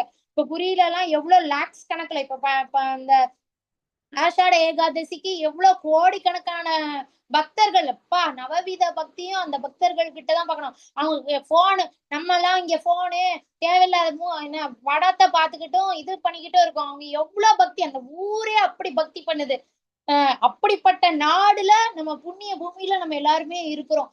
சோ இப்ப எதுக்கு இது சொல்ல வந்தேன், அந்த குரு நம்ம அந்த நாம சங்கீர்த்தனம், ரத யாத்திரை அதெல்லாம் நடக்கிறதுக்கு காரணம் இப்போ நம்ம எல்லாம் ஒரு கல்லுல ஒரு மாங்காய்க்கு 2 மாங்காய் அடிக்கிறான், பகவான் பல மாங்காய் அடிப்பார். சோ பல பேரு திருத்துறாங்க அந்த ரத யாத்திரையில. அவங்க புடிச்சு இழுக்கிறாங்களா, அவங்களுக்கு எல்லாம் மறுபிறவி இல்ல, வந்து பார்ட்டிசிபேட், எத்தனை மக்கள் பார்ட்டிசிபேட் பண்றாங்க இல்லையா? சோ பார்ட்டிசிபேட் பண்ணாத எவ்வளவு மக்கள்னா சில பேர் தீய வழிகள்ல இருப்பாங்க இல்லையா, அவங்களும் மாறணும்ன்றதுக்காகத்தான் அவங்க ரத யாத்திரைய நாம ஜபம் நல்ல சத்தம் போட்டுட்டு ஆரவாரம் பண்ணிட்டு டான்ஸ் ஆடிக்கிட்டு வராங்க. அது கொஞ்ச நேரம் பாப்பாங்கல்ல, சுத்தமா பக்தியே பண்ணாதவங்க பாப்பாங்களே, யாரா இவனுங்க காமெடியா இருக்குடா அப்படின்னு சொல்லி பார்த்தாலுமே அவங்களுக்கு அவங்களோட தீய குணங்கள் தீய செயல்கள் செய்யறது வந்து கொஞ்சம் கண்டிப்பா கம்மியா ஆகும். அது வந்து சொல்லியிருக்காங்க, பகவானும் சொல்லியிருக்காங்க, சாஸ்திரத்துல சொல்லப்பட்டிருக்கு, பிரபுபாதர் அவர்களுமே அது சொல்லியிருக்காங்க. சோ ஒரு ஆன்மீக குரு கிடைச்சாங்க, அந்த அந்த அவர் வந்து சொல்றாரு, பக்தி விஷயம் சொல்றாருன்னா கண்டிப்பா அந்த தமோகுணத்துல இருக்கிறவனால கூட இந்த சுத்த சத்துவ நிலைக்கு வந்து அப்புறம் சுத்த சத்துவ நிலைக்கே வர முடியும் அப்படின்றதுதான் பிரபுபாதர் அவர்கள் சொல்றது. அவர்கள் நல்ல அதிர்ஷ்டம் பெற்றால் இந்த பந்தத்திலிருந்து விடுபட்டு இறுதியில் பரம இலக்கை அடைய முடியும். அதுக்குதான் இவ்வளோ இத சொன்னேன். ஒவ்வொருவர் விரும்பும் உணவிலும் கூட ஜட இயற்கையின் முக்குணங்களுக்கு ஏற்ப 3 வகை உண்டு. இது யாகங்கள், தவங்கள் மற்றும் தானத்திற்கும் பொருந்தும். அவற்றிற்கு இடையிலான வேறுபாடுகளை தற்போது கேள். சோ இப்ப பகவான் வந்து என்ன சொல்றாங்க, நம்ம வந்து சாப்பிடுற சாப்பாடுல 3 குணங்கள் இருக்கு. நம்ம யாகங்கள் செய்யறோம் அப்படின்னா என்ன மாதிரி யாகங்கள் செய்யறோம், அதை வந்து வெளியே எல்லாருக்கும் சொல்றோமா, நல்ல விளம்பரம் அடிச்சு ஒட்டுறோமா, தவங்கள் செய்யறதா இருக்கட்டும், தானம், நான் வந்து எல்லாரும் வாங்க வாங்க வாங்க வாங்க, நான் வந்து இவ்வளவு செய்யறேன், அங்கங்க போஸ்டர் நம்ம செய்ய சொல்லணும் தான், அப்பதானே இல்லாதவங்க எல்லாம் தேடி வந்து வாங்கிப்பாங்க, அது ஓகே. மத்தபடி விளம்பரம் அடிச்சு எல்லா இதுல நான் இவ்வளோ செஞ்சேன் அவ்வளோ செஞ்சேன். இப்போ கோயில்லையுமே நம்ம வந்து ஒரு டியூப் லைட் கொடுக்குறோம், இல்ல ஒரு மணி கொடுக்குறோம் அப்படின்னா அதுல பேரெல்லாம் எழுதி கொடுக்குறோம் இல்லையா, பகவானுக்கு தெரியும் நம்ம கொடுக்குறோம்னு, அதுக்கு மேல எதுக்கு நம்ம பேரு கூட எதுக்கு நீ விளம்பரப்படுத்துற அது விளம்பரப்படுத்துறோம் அப்படின்னாலே நம்ம அசுர குணத்துல இருக்கோம் அப்படின்னு அர்த்தம். அந்த விஷயத்தெல்லாம் தான் இப்ப சொல்ல போறாங்க. வாழ்வில் நாம் தேர்ந்தெடுப்பவை அனைத்தும் நம் குணங்களை குறிப்பவை. சோ ட்ரெஸ் இதெல்லாமே இருக்கு, நம்ம என்ன மாதிரியான ட்ரெஸ் சூஸ் பண்றோம். ரொம்ப நம்ம நேத்துக்கே பார்த்தோம், ஸ்கின் ரொம்ப காட்டுற மாதிரி அதுதான் ஃபேஷன் நினைச்சுக்கிறாங்க. குழந்தைங்களுக்கு, அதுவும் பெண் குழந்தைகளுக்குமே ரொம்ப ஷார்ட்டா போடுறது, தயவு செஞ்சு அதை பண்ணாதீங்க. நம்ம சாஸ்திரத்துல அந்த மாதிரி எல்லாம் சொல்லவே இல்லை. இப்ப இஸ்கான் டிவோட்டிஸே, அங்க இருக்கிற டிவோட்டிஸே அவ்வளவு அழகா சாரி கட்டிட்டு, பிருந்தாவன் மாயப்பூர்ல எல்லாம் பாருங்க சாரி கட்டிட்டு வந்து இது பண்றாங்க. அப்ப நம்ம வந்து அந்த வெஸ்டர்ன் கல்ச்சரை ஃபாலோ பண்ணிட்டு நான் ஷார்ட்டா தான் இது பண்ணுவேன் அப்படிலாம் தயவு செஞ்சு அதை நம்மளும் அதை என்கரேஜ் பண்ண வேண்டாம். சோ இப்படி நம்ம ஷார்ட்டா ட்ரெஸ் போடணும் அப்படின்னு நினைச்சோம்னா நம்ம அசுர குணத்துல இருக்கோம் அப்படின்னு அர்த்தம். சோ நம்ம என்ன மாதிரியான கிளாத்ஸ், நம்மளோட உடைகள்லயே சத்துவகுணம், ரஜோகுணம், தமோகுணம் இருக்கு அப்படின்ட்டு சொல்றாங்க. சாப்பிடுற சாப்பாடு, அதுக்கப்புறம் நம்ம செய்யற செயல்கள் எல்லாமே வரும். நல்ல விஷயம் என்னவெனில், நாம் எந்த குணத்துடன் சங்கம் வைத்துக் கொள்ள வேண்டும் என்று முடிவு செய்கிறோமோ அதில் கட்டுப்படுகிறோம். சோ ஒரு சத்துவகுணத்துல இருக்கிறவன் எப்பவுமே சத்துவகுணத்திலேயே இருப்பான் அப்படின்னு இல்ல. அவன் சப்போஸ் ரஜோகுணமோ தமோ குணத்தோட குரூப் ஆஃப் பீப்புளோட வரான், அவனுக்கு அந்த சத்துவ குணத்துல இருக்கிறவனுக்கு நல்ல ஒரு கான்பிடென்டா எனக்கு அந்த வைராகியம் இருக்கணும். அந்த வைராகியத்தோட நான் இப்படிதான், நான் தீய இதுல போக மாட்டேன், நான் ஆல்கஹால் எடுத்துக்க மாட்டேன், நான் என் உடம்ப வந்து கஷ்டப்படுத்துற மாதிரியான எந்த ஸ்பாயில் பண்ணிக்கிற மாதிரியான எந்த விஷயமும் நான் எடுத்துக்க மாட்டேன், வைராகியத்தோட இருக்கான்னா அவன் தப்பிச்சான். இல்ல அப்படின்னா, இப்ப எத்தனை பேர் வந்து ஆபீஸ்ல வா சும்மா ஒரு நாள் தானே ட்ரிங்க் பண்ணுங்க அப்படின்னு சொல்லி பெருசா இதா பேசிக்குவாங்க, சோசியல் ட்ரிங்கர், சோசியல் ஸ்மோக்கர். அந்த சோசியல் எல்லாமே ஒரு காலகட்டத்துல அடிக்ஷன் அளவுக்கு கொண்டு போயிடும். ஒரு நாள் கூட அந்த தப்பு செய்யக்கூடாது அப்படின்றதுதான் நம்ம குருமார்கள் சொல்றது, பகவான் சொல்றதும் அதுதான். அதெல்லாம் தடை செய்யப்பட்டது, பகவானே சொல்லிட்டாங்களே, அப்புறமும் எதுக்கு நம்ம நம்பிக்கை இல்லாம எதுக்கு அந்த ரிஸ்க் எடுக்கணும் இல்லையா. நம்ம அதுவுமே பார்த்தேன், பேர்பட்ட தவசீலர்களே விழுந்துட்டாங்க. நம்ம எல்லாம் ரொம்ப ஜஸ்ட் லைக் தான் நம்ம ஈஸியா விழுந்துருவோம். சோ நமக்கு அந்த சத்சங்கத்துல இருக்கணும். ஒரு துர்சங்கம்னு நமக்கு தெரிஞ்சிட்டோம்னாலே அதை விட்டு நம்ம வெளியே வந்துடணும். ஆகையால் நமக்கு உயர்வதற்கு வாய்ப்பு உள்ளது நல்ல சத்சங்கம். இப்ப எக்ஸாம்பிளுக்கு இங்க பாருங்க, அவர் பஜன் பண்றாரு, பின்னாடி இருக்கிறவங்க எல்லாம் இப்ப இஸ்கான்ல இஸ்கான் போறவங்களுக்கு நான் இதை வந்து அனுபவப்பட்டிருப்பீங்க. ஏதாவது பிரபுஜியோ மாதாஜியோ பாடுவாங்க அழகா, கூட இருக்கிறவங்களும் அழகா ரிப்பீட் பண்ணுவாங்க. நம்ம இப்ப இவங்க ரொம்ப தூரத்துல இருக்கிறவங்க ஆக்சுவலா வந்திருப்பாங்க, அப்பதான் மேபி ஃபர்ஸ்ட் டைம் வந்திருக்கலாம், அவங்களும் சேர்ந்து பாடுவாங்க. அப்ப நம்ம அந்த சத்சங்க இருந்தனாலதானே நம்ம பாட்டு பாடுறோம். இப்ப நம்ம தனியா போய் அதே கோயிலு யாருமே பாடல, நமக்கு அந்த கூச்சம் இருக்கும்ல. பாடுறவங்க இருக்காங்க, இப்ப தனியா சத்தமா பாடுறவங்க இருக்காங்க, பெருமாள் முன்னாடியோ சிவபெருமான் முன்னாடியோ ஒரு அம்மன் கோயில் முன்னாடியோ தனியா பாடுறவங்க இருக்காங்க. ஆனா முக்காவாசி எல்லாரும் பாடட்டும், அப்ப நம்ம எல்லாரும் சேர்ந்து பாடலாம் அப்படின்ட்டு இருப்பாங்க இல்லையா. சோ எந்த சங்கத்துல இருக்கும், அந்த சங்கம் நல்லா கிருஷ்ணரோட பஜனைகள் நல்லா கை தட்டி நல்லா பாடுறாங்கன்னா நம்மளும் சேர்ந்து அந்த ஜோதியில ஐக்கியம் ஆயிடுவோம். சோ அதனாலதான் என்ன சொல்றாங்க, நம்ம அந்த அந்த சங்கத்தை ரொம்ப கேர்ஃபுல்லா தேர்ந்தெடுக்கணும். கிருஷ்ணரோட சத்சங்கம்னா நமக்கு அவளையே பட வேணாம். அவங்களே எப்படி அந்த ட்ரெயின்ல பாருங்க செம்ம கூட்டமா இருக்கும் பீகாஸ்ல, நம்ம வந்து தனியா இறங்கவே வேணாம், அப்படியே கூட்டமே நம்மள இறக்கி விட்டுரும் நம்மள. அந்த மாதிரி அந்த கிருஷ்ணரோட சத்சங்கத்துல இருந்துட்டோம் அப்படின்னாலே நம்ம அழகா நம்ம பாட்டுக்கு டைம் போறதும் தெரியாது. ஜஸ்ட் ஹரே கிருஷ்ணா மகா மந்திரம் தான், அதைத்தான் திரும்ப திரும்ப பாடிக்கிட்டு இருப்பாங்க. ஆனா அது நமக்கு போரிங்காவே இருக்காது. இதை நீங்க எல்லாருமே எக்ஸ்பீரியன்ஸ் பண்ணிருப்பீங்க. இஸ்கான்ல வந்து அவ்வளவு அழகா பஜன்ஸ் நடக்கும், பாட்டு பாடுறாங்கன்னு வைங்க, அதுலயுமே சொல்றேன். ஏன்னா அது ஆத்மாக்கு சம்பந்தப்பட்டது, ஆத்மா வந்து ரொம்ப சந்தோஷமா இருக்கும் நம்ம பகவானுக்கான விஷயங்களை நம்ம கொடுத்தோம் அப்படின்னா. அப்ப அதுதான் சொல்றாங்க பிரபு பாதரம், இவ்வளவு ஈஸியா நீ பக்தி பண்ணலாம், இதை விட்டுட்டு நீ எதுக்கு வேற எதுக்கெல்லாமோ போகிற அப்படின்ட்டு. இப்ப வந்து பகவான் என்ன சொல்றாங்க, அந்த 3 வகையான குணங்கள் உடையவங்க என்ன மாதிரியான சாப்பாடு சாப்பிடுவாங்க, இது ஆல்ரெடி நான் உங்களுக்கு சொன்னேன். சோ இது சத்துவ குணத்துல இருக்கிறவங்க சாப்பிடுற சாப்பாடு ரொம்ப ஜூசியா சைவ உணவுகள் தான் எடுத்துப்பாங்க. அப்படியே சில பேர் பார்த்தோம்னா சாப்பிட்டுக்கிட்டே இருப்பாங்க. வீட்டுல இருக்கவங்க கிண்டல் பண்ணுவாங்க, என்னடா என்ன கிரைண்டர்ல ஏதாவது போட்டுக்கிட்டே இருப்பியா அப்படின்ட்டு. ஏதாவது கொறிக்கிறதுக்கு ஏதாவது இருக்கா? நமக்கு குழந்தைங்க எல்லாம் சொல்லுவாங்க, அவங்கள விட்டுருங்க. மத்தபடி சொல்றேன், ஜெனரலா பெரியவங்களுமே சொல்றேன். சோ இந்த சத்துவ குணத்துல இருக்கிறவங்க அளவாதான் சாப்பிடுவாங்க. ரொம்ப அப்படியே டம்ப் பண்ணிக்கிறதே அந்த மாதிரி எல்லாம் இல்ல. நிறைவா இருக்கும். சாத்வீகமான ஃபுட்டு, ரொம்ப ஃப்ரூட்ஸ் அண்ட் வெஜிடபிள்ஸ், ரசம் இருக்கிற அந்த மாதிரியான ஃபுட்டு. ரஜோ குணத்துல இருக்கிறவங்க இத பத்தி நான் ஏற்கனவே சொல்லிட்டேன். அதனால ரொம்ப இது என்ன சாப்பாடு, உப்பு இல்லைன்னா கோவம் வந்துடும், காரம் இல்லைன்னா கோவம் வந்துடும். அவங்களுக்கு காரசாரமா நல்லா கொடுக்கணும், புளிப்பு அதெல்லாம் தூக்கலா இருந்தாதான் சாப்பிடுவாங்க. நம்ம அப்படி இருக்கோம் அப்படின்னா நம்ம ரஜோகுணத்துல இருக்கோம் அப்படின்னு அர்த்தம். இதுல ஏதாவது குறைவு இருந்தாலும் டென்ஷன் ஆயிடுவாங்க. சூடா இல்ல, காஃபி சூடா கூட, இதெல்லாம் காஃபியா அப்படின்ட்டு சொல்லுவாங்க. அந்த மாதிரி அவங்க குணங்கள், அவங்க சாப்பிடுற சாப்பாடு வச்சு அவங்க குணங்களுமே நம்ம சொல்லலாம். தமோ குணத்துல இருக்கிறாங்க கெட்டு போனது, அழுகி போனது, எச்சில் பட்டது, அது எல்லாமே இது இந்த ட்ரிங்க்ஸ் அதெல்லாம் எடுத்துக்கிறாங்கன்னா அதெல்லாம் தமோ குணத்துல இருக்கவங்க. இவங்க வந்து சத்துவ குணத்துல இருக்கிறனால அவங்க அந்த ஃப்ரூட்ஸ் வெஜிடபிள்ஸ் அது போட்டிருக்காங்க. இங்க பாருங்க, மாமிசம் அதெல்லாம் சாப்பிடுறவங்க ஓகேங்களா, தமோ குணம் ரஜோ குணத்துல இருக்கிறவங்க. இப்போ நம்ம 3 வகையான குணங்கள் இந்த மாதிரியான சாப்பாடு சாப்பிடுறாங்க, அவங்க லைஃப் எப்படி இருக்கும் அப்படின்றது இங்க ஒரு சார்ட்ல சொல்லியிருக்காங்க. சத்துவ குணத்துல இருக்கிறவங்க அவங்க லைஃபே பாத்தீங்கன்னா போதும் எனக்கு, நான் இப்படி ஒரு ரொட்டீனா, இப்ப நான் சின்ன வயசுல எங்க அம்மாவுக்கு ஒரு ரொட்டீனா ஒரு மெனு கொடுத்துருவாரு. மண்டே இட்லியும் ஒரு சட்னியும் கொடுத்துரு.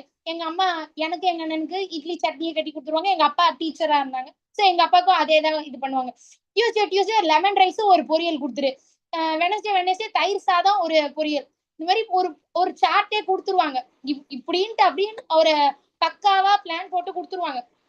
அது ரொம்ப ஜாஸ்தியா சாப்பிடுறது அந்த மாதிரியும் கிடையாது. நல்ல நிறைவான வாழ்க்கையா இருக்கும். ரொம்ப தேவையில்லாம இதை வாங்கணும், பொருட்களை சேர்க்கணும், அந்த மாதிரி எல்லாம் இருக்காது. சாறு உள்ளது, ஃப்ரூட்ஸ் நிறைய ஃப்ரூட்ஸ் இருக்கிற மாதிரி, வெஜிடபிள்ஸ் நல்லா சாப்பிட்ற மாதிரி நல்ல ஒரு மகிழ்ச்சியான குடும்பமா இருக்கும்.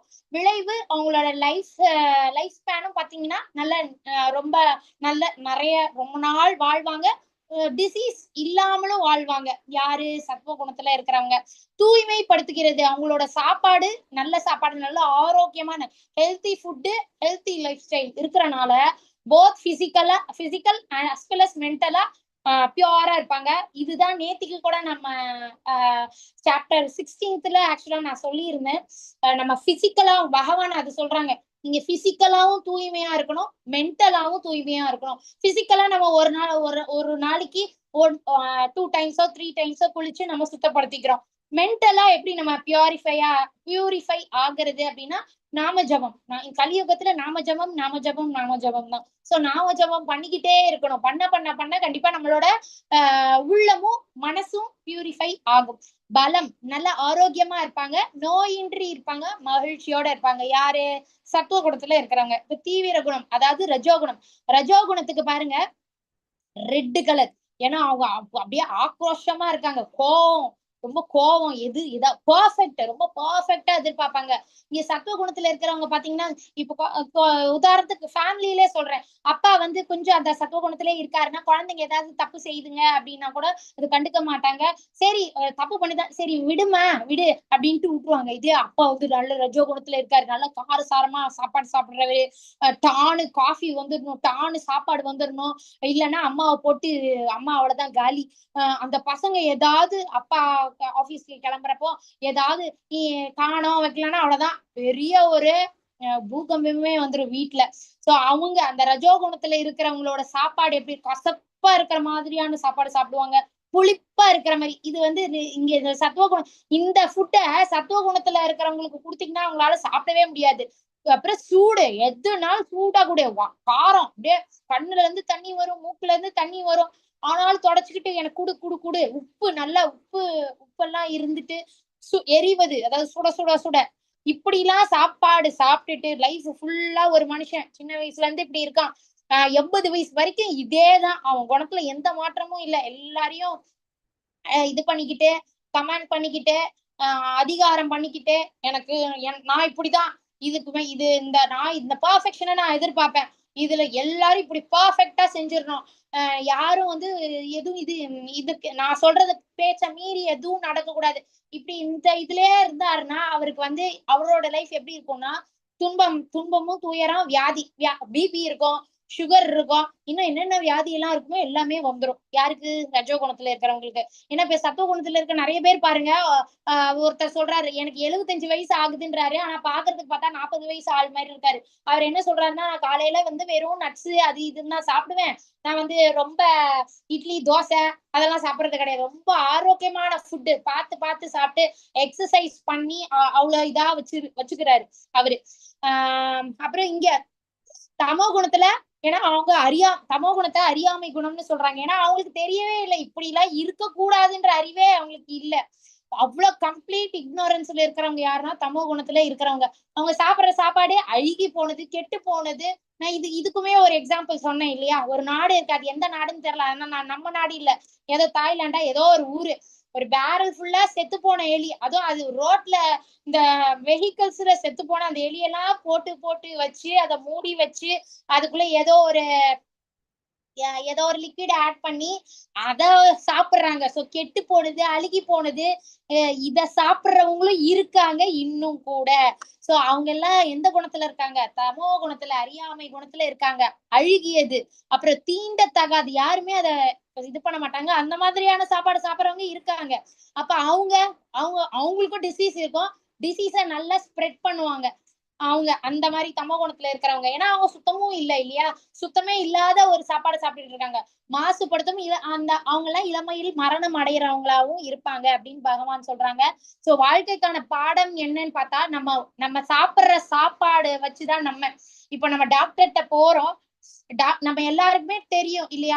இப்ப நான் வந்து 165 சென்டிமீட்டர் இருக்கேன் ஹைட். நம்ம ஹைட்ல 100 மைனஸ் பண்ணா அதுதான் நான் 65 கிலோ வெயிட் தான் நான் இருக்கணும். அதுல பிளஸ் ஆர் மைனஸ் 5 kgs ஒத்துக்கலாம் அப்படின்னு டாக்டர் சொல்றாங்க. நான் 70 கிலோ இருக்கலாம், இல்ல 60 கிலோ இருக்கலாம், அது நார்மல். 70 கிலோ இருக்கிறதுமே தப்புதான். அதை தாண்டி இருந்தோம்னா ஒபீஸ்ல வந்துருவீங்க அப்படின்ட்டு டாக்டர் சொல்றாங்க. இப்ப வராங்க, என் ஹஸ்பண்ட் பாத்தீங்கன்னா நல்ல புனி, அவர் என்னோட கிளாஸ்ல ஆக்சுவலா கேட்க மாட்டாரு, அதனால நான் ரொம்ப சொல்லிக்கிட்டு இருக்கேன். என் ஹஸ்பண்ட் நல்ல குண்டா இருப்பாங்க.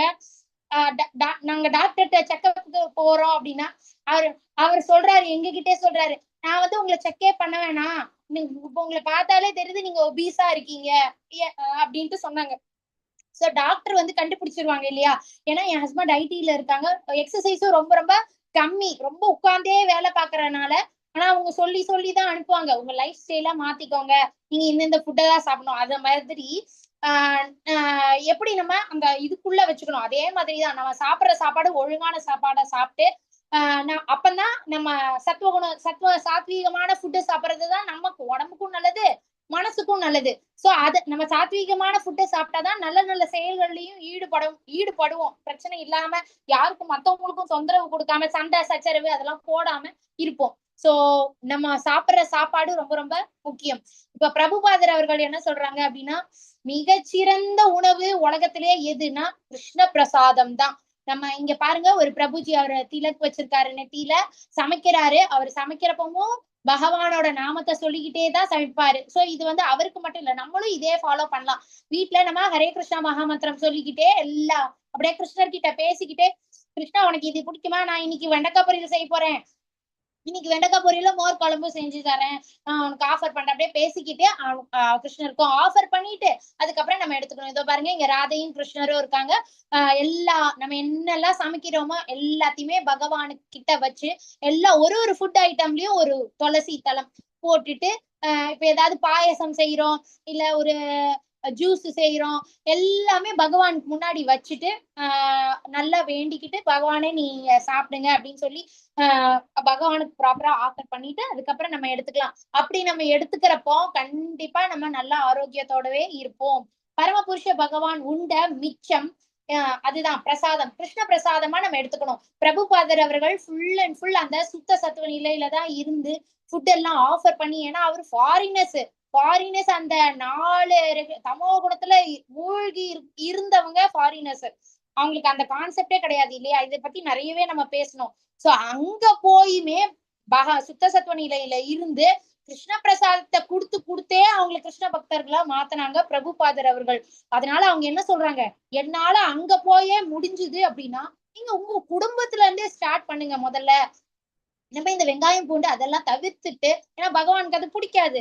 நம்ம சரி நாங்க அது வச்சுதான் நாங்க சமைக்கிறோம்னாலும் கொஞ்சம் கொஞ்சமா பகவானோட கருணையினால கண்டிப்பா விட முடியும். நீங்க யூடியூப்லயே போய் ரெசிபிஸ் போட்டு பாருங்க, கிருஷ்ண பிரசாதம் ரெசிபிஸ் போட்டாலே எல்லாமே நம்ம சாப்பிடுற சாப்பாடு எல்லாமே அழகா வெங்காயம் பூண்டு இல்லாமலே நல்ல டேஸ்டா சமைக்கலாம். சோ அதனால அது எப்படிங்க பாசிபிள் அப்படிலாம் நினைக்காதீங்க. கண்டிப்பா பாசிபிலிட்டி இருக்கு அண்ட் ரொம்ப டேஸ்டியாவும் இருக்கும். நம்ம கிருஷ்ணருக்கு ஆஃபர் பண்ணிட்டு நம்ம சாப்பிடுறத நீங்க கண்டிப்பா எக்ஸ்பீரியன்ஸ் பண்ணுங்க. ஆல்ரெடி இங்க நிறைய பேர் கிருஷ்ணருக்கு ஆஃபர் பண்ணிட்டு தான் சாப்பிடுறவங்களா இருப்பீங்க. நான் புதுசா இருக்கிறவங்களுக்கு நான் சொல்றேன், சரிங்களா. சோ நம்ம எல்லாமே பகவானுக்கு படைச்சிட்டு கிருஷ்ண பிரசாதமா நம்ம எல்லாருமே சாப்பிடுறப்போ எல்லாருமே அந்த சுத்த சத்துவ நிலையில இருப்போம். பிரபுபாதர் அவர்களும் அதைத்தான் சொல்றாங்க, நாம் சைவர்கள் அல்ல, நாம் பிரசாதகர்கள். நம்ம சைவ சாப்பாடு தான் சாப்பிடறோம்னாலும் நம்ம கிருஷ்ணருக்கு ஆஃபர் பண்ணிட்டு பிரசாதமா எடுத்துக்கிறது ரொம்ப ரொம்ப விசேஷம். அப்ப நம்ம பிரசாதகர்கள் அப்படின்னு நம்ம பெருமையா சொல்லிக்கலாம். இப்ப 8th ஸ்லோகம்ல என்ன சொல்றாங்கன்னா, ஆயுளை நீடித்து வாழ்வை தூய்மைப்படுத்தி பலம், ஆரோக்கியம், சுகம் மற்றும் திருப்தியை கொடுக்கும் உணவுகள் சத்துவ குணத்தில் இருப்போருக்கு பிரியமானவை. சோ நமக்கு எந்த ஃபுட்டு ரொம்ப பிரியமா இருக்கோ அதை வச்சே நம்ம குணத்தையும் பகவான் சொல்றாங்க. இங்க வெஜ் ஃபுட்டு தான் போட்டிருக்காங்க. சோ இதெல்லாம் நமக்கு பிடிக்குதா, அப்ப நம்ம சத்துவ குணத்துல இருக்கோம். இத்தகு உணவுகள் ரசம் உள்ளவையாகவும் கொழுப்பு சத்தும் ஊட்டச்சத்து ஹெல்த்தி ஃபுட் பேலன்ஸ்டு டயட்னு சொல்றாங்க இல்லையா, அது எல்லாமே இந்த சத்துவ உணவுல இருக்கு. இதயத்திற்கு இதம் அளிப்பவையாகவும் உள்ளன. எக்ஸாம்பிளுக்கு தான் போட்டிருக்காங்க இங்க. நம்ம சாலடா சாப்பிடுறது, ஃப்ரூட் சாலடு இல்ல வெஜிடபிள் சாலடு, அப்புறம் இங்க பாருங்க அவியல், பொரியல், கூட்டு, இது எல்லாமே நம்ம எடுத்துக்கிறது எல்லாமே சாத்வீகமான ஒரு ஃபுட்டு தான். இது எல்லாமே நம்ம பகவானுக்கு ஆஃபர் பண்ணிட்டு நம்ம எடுத்துக்கலாம். இப்ப ரஜோகுணம் பாருங்க, ஒரு மிளகாவை அரைச்சுதான் கொட்டணும் அவருக்கு. சில பேர் இருக்காங்க, நானுமே என் ஃபேமிலியிலேயே நான் பார்த்திருக்கேன். அவங்களுக்கு அவ்வளவு காரசாரமா சாப்பிடுவாங்க. சோ அப்படி காரசாரமா அவங்க வேணும், அவங்களுக்கு அது ரொம்ப பிடிச்சிருக்கு, அவங்களுக்கு அப்படி பிடிச்சிருக்குன்னா இப்ப அவங்க ரஜோகுணத்துல இருக்காங்கன்னா அதையும் நான் பாக்குறேன். அவங்க என்ன மாதிரியான செயல்கள் செய்யறாங்க, எப்படி பேசுறாங்க, அதையும் பாக்குறேன். கண்டிப்பா அது ரிலேட்டடா தான் இருக்கு. பகவான் சொல்றது பகவான் நம்ம யாருமே பகவான் இது பண்ண போறது இல்ல, நம்பாம இருக்க போறது இல்ல. சோ அதுக்கு 100% உண்மை. ஒரு நிமிஷம்.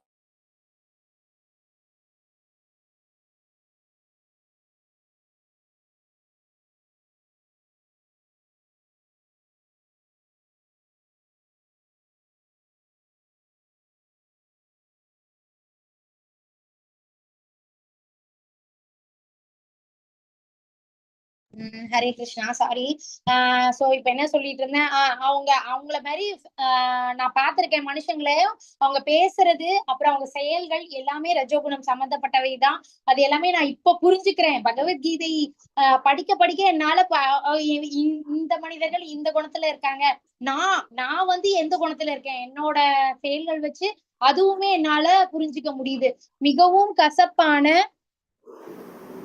எல்லாரும் குவைட்டா இருக்கீங்களா, அதனால மிகவும் கசப்பான, மிகவும் புளிப்பான, உப்பு நிறைந்த, ரொம்ப ஊறுகாய் பிடிக்குதா நமக்கு, மாங்காய் நல்ல புளிப்பான மாங்காய் நமக்கு பிடிக்குதா, நம்ம எந்த ஃபுட்டும் சூடாதான் சாப்பிடணும் நம்ம நினைக்கிறோமா, காரசாரமா சாப்பிடணும்னு நினைக்கிறோமா, ட்ரையா இருக்கிறது மற்றும் எரிகின்ற உணவுப் பொருட்கள். இப்ப ஹோட்டல்லே பாத்தீங்கன்னா அப்படி அடுப்போடவே கொண்டு தராங்க, நாங்க சூடா சாப்பிடுங்கன்னு. அது காரணம் நம்மளோட இன்ட்ரெஸ்ட் அப்படி ஆயிடுச்சு. இந்த மாதிரி எல்லாம் நம்ம சாப்பிடுறதுல விருப்பப்படுறோம்னா நம்ம ரஜோகுணத்துல இருப்போம் அப்படின்ட்டு பகவான் அன்னைக்கே சொல்லியிருக்காங்க. இப்படி எல்லாம் நம்மளோட லைஃப் ஸ்டைல் இருந்துச்சுன்னா நம்மளோட லைஃப் துன்பம் இருக்கும், சோகம் இருக்கும் மற்றும் நோயையும் உண்டாக்கும் அப்படின்ட்டு பகவான் சொல்றாங்க. அடுத்தது தமோகுணம். உண்பதற்கு 3 மணி நேரத்திற்கு முன்பே சமைக்கப்பட்ட சுவையற்ற பழைய ஊசி போன இந்த இதுலதான் நம்ம ஜாக்கிரதையா இருக்கணும். நிறைய பேர் குழம்பு சூடு பண்ணி சாப்பிடுற ஃபேமிலிஸ் எல்லாம் நிறைய பேர் இருப்பாங்க. சோ அப்படி எல்லாம் சாப்பிடக்கூடாது. அப்படி இதெல்லாம் நம்ம இப்ப செய்யறோம், பகவானுக்கு அப்பவே தெரிஞ்சிருக்கு பாருங்க. 3 மணி நேரத்துக்கு முன்னாடி செஞ்ச சாப்பாடே சாப்பிடக்கூடாதான். நம்ம 3 நாள் வச்சதே ஃப்ரிட்ஜுக்குள்ள வச்சு சூடு பண்ணி சாப்பிடுறோம். சோ அதனால பகவான் சொல்றாங்க, அப்படிலாம் பண்ணாதீங்க, ஒழுங்கா சூடா ஹெல்த்தியா சமைச்சு எனக்கு ஆஃபர் பண்ணிட்டு நீங்க சாப்பிட்டு ஹெல்த்தியா இருக்கேன்னு பகவான் சொல்றாங்க. சோ 3 மணி நேரத்திற்கு முன்பே சமைக்கப்பட்ட சுவையற்ற பழைய ஊசி போன எச்சில் பட்ட தீண்டத்தகாத பொருட்களை கொண்ட உணவுகள் தமோ குணத்தில் உள்ள மக்களால் விரும்பப்படுகின்றன.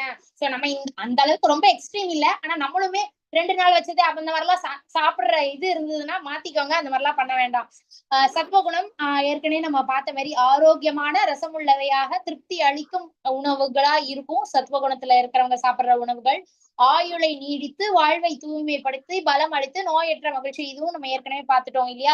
ரஜோகுணத்துல இருக்கிறவங்க பாருங்க, நம்ம குழந்தைங்க எல்லாம் நல்ல பீட்சா பர்கர் அதெல்லாம் சாப்பிடுது அப்படின்னா நம்ம பெருமையா பேசிக்கிட்டு இருக்கோம், ஆனா அதெல்லாம் நல்ல உணவுகள் இல்ல அப்படின்னு எப்பயோ பகவான் சொல்லியிருக்காங்க. மிகவும் கசப்பான புளிப்பான, ஏன்னா அதெல்லாம் வந்து ஜங்க் ஃபுட்ல வந்துருது இல்லையா.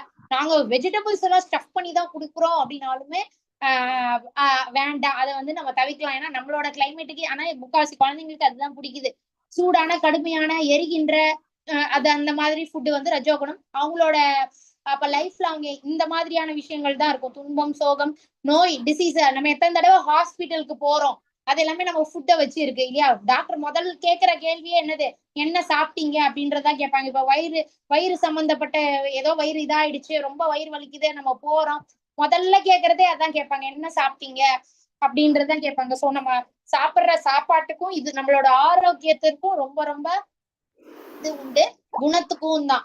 சுவையற்ற ஊசி போன தீண்டத்தகாத இது தமோ குணம். ஓகேங்களா, அது இதுவும் நம்ம பார்த்துட்டோம். நம்ம என்ன சாப்பிடுறோமோ தான். இப்ப யாகங்கள் வந்து யாகங்கள்லயுமே 3 இருக்கு அப்படின்னு பகவான் சொல்றாங்க. இப்போ அந்த சத்வகுணத்துல இருக்கிறவங்க ஹோமம் எல்லாம் செய்யறாங்க அப்படின்னா அவங்க கரெக்டா சாஸ்திரத்துல என்ன சொல்லப்பட்டிருக்கோ அதுபடிதான் ஃபாலோ பண்ணுவாங்க. இப்ப அந்த ஹோமம் செய்யறவங்க இருக்காங்க இல்லையா, அவங்க வந்து இது வேணும், இந்த பொருட்கள் எல்லாம் வாங்கி கொடுங்க, இந்த மாதிரி நேரத்துல நம்ம செய்யலாம் அப்படின்னு சொன்னாங்கன்னா இந்த சத்வகுணத்துல இருக்காங்க ஓகே, எல்லாத்துக்கும் ஓகே சொல்லிட்டு அவங்க இது பண்ணுவாங்க.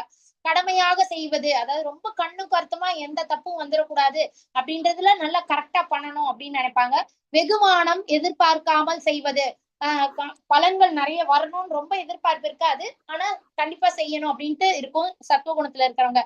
இதே ரஜோகுணம்னா எனக்கு இந்த ஹோமம் செஞ்சா எனக்கு வந்து என்னோட பிசினஸ்ல ப்ராஃபிட் பன்மடங்கு வரும்ட்டு கேள்விப்பட்டேன், அதனால நான் இந்த யாகத்தை நான் செய்யறேன் அப்படின்னு சொல்லி பலன் நோக்கு பலன்களை எதிர்பார்த்து செய்வாங்க. நம்ம பலன்களை எதிர்பார்த்து செஞ்சோம் அப்படின்னா நம்மளும் ரஜோகுணத்துல இருக்கோம் அப்படின்னு அர்த்தம். அப்புறம் தற்பெருமை, அவன் 1 லட்சத்துக்கு ஹோமம் செஞ்சானான்டா அப்படின்னு எல்லாரும் பேசணும்ன்றதுக்காக அவங்க அத போஸ்டர் அடிச்சும் ஒட்டுவாங்க. இந்த யாகத்துக்கு 1 லட்சம் செலவிலான இந்த ஹோமத்தை நான் வளர்க்குறேன், வாங்க வேணா வந்து அட்டென்ட் பண்ணிக்கங்க, உங்களால எல்லாம் செய்ய முடியாது, உங்ககிட்ட காசு இல்ல, வாங்க வந்து அட்டென்ட் பண்ணிக்கங்க அப்படின்ட்டு சில பேர் சொல்றாங்கன்னா அப்ப அவங்க ரஜோகுணத்துல இருக்காங்க அப்படின்னு அர்த்தம். தமோ குணத்துல அது கீழ்கண்டவை இல்லாமல் செய்யப்படுகிறது, ஒரு சாஸ்திர ஞானமும் இல்ல, ஆனா அவங்க எல்லாம் செய்வாங்களா அப்படின்றதே பெரிய எனக்கு ஆச்சரியமா இருக்கு. அவங்க வந்து சாஸ்திர விதிகளை எதுவுமே பின்பற்றாம அவங்க இஷ்டத்துக்கு பண்றது. பிரசாத விநியோகம் அதுவுமே அவங்க இஷ்டத்துக்கு பண்றது. பிரசாதம் ஏன்னா நம்ம ஹோமம் பண்றோம் யாகம் பண்றோம்னா இப்படி பண்ணணும்னு இருக்கு, இவ்வளவு பிரசாதம் சமர்ப்பிக்கணும், அவ்வளவு பேருக்கு அன்னதானம் போடணும், அந்த மாதிரிலாம் நிறைய இது உண்டு இல்லையா. அதை எதுவுமே இவங்க ஃபாலோ பண்றது கிடையாது. வேத மந்திர பாராயணம், வேதங்கள் உச்சாரணம் பண்ணுவாங்க இல்லையா, வேதங்கள் சொல்லி தானே அந்த ஆகுதி எல்லாம் கொடுப்பாங்க, அது எதுவுமே இல்லாம சும்மா பேருக்கு பண்றது. பூஜாரிகளுக்கு தட்சணை அதை கூட கொடுக்க மாட்டாங்க ஒழுங்கா, நீ என்னத்த சொன்ன அப்படின்னு சொல்லி. இதுக்கு ஒரு எக்ஸாம்பிளுமே இருக்கு. அப்புறம் நம்பிக்கை, ஏதோ கேட்டதுக்கு பண்றான் அந்த மாதிரி, அவங்களோடது சுத்தமா பலனே இருக்காது அவங்க பண்ற அந்த யாகத்துல. சரி, நம்ம இந்த 3 குணத்துல இருக்கிறவங்களோட யாகத்தை பத்தி பார்த்துட்டோம். ஆனா நம்ம இந்த கலியுகத்துல நம்ம வந்து வேற இந்த ஹரே கிருஷ்ணா மகாமந்திரம் சொல்றதே பெரிய யாகம் தான். அது யாகத்துல நம்ம ஒரு யாகம் செஞ்சா என்ன பலன்கள் கிடைக்குமோ அது நம்ம ஹரே கிருஷ்ணா மகாமந்திரம் ஜபிச்சாலே கிடைச்சிரும் பிரபுபாதர் அவர்கள் சொல்றாங்க.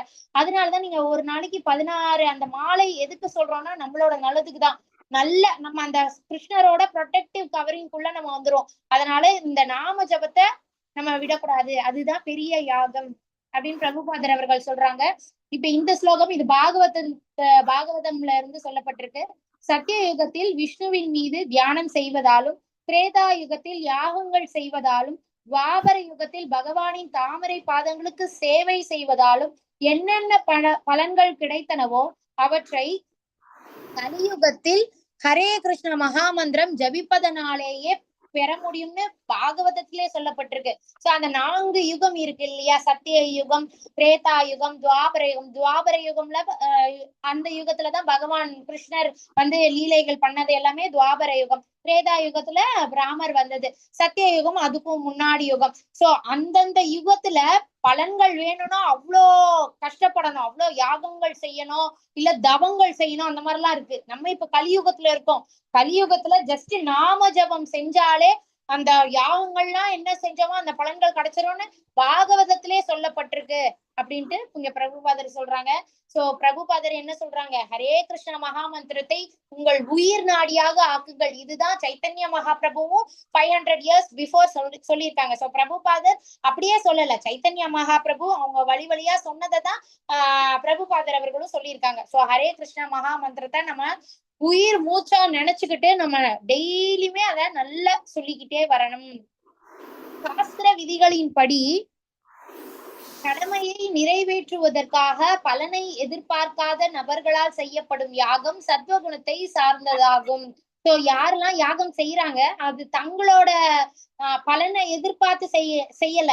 இப்போ ஒரு ஊர்ல மழையே பெய்யல, வாங்க நம்ம எல்லாரும் சேர்ந்து யாகம் செய்வோம்னு சொல்லி அவர் நிறைய பணம் போட்டு, ஏன்னா யாகம் செய்யணும்னா நம்ம காசு போட்டு அந்த பொருட்கள் வாங்குறதுக்கெல்லாம் காசு செலவு ஆகும் இல்லையா.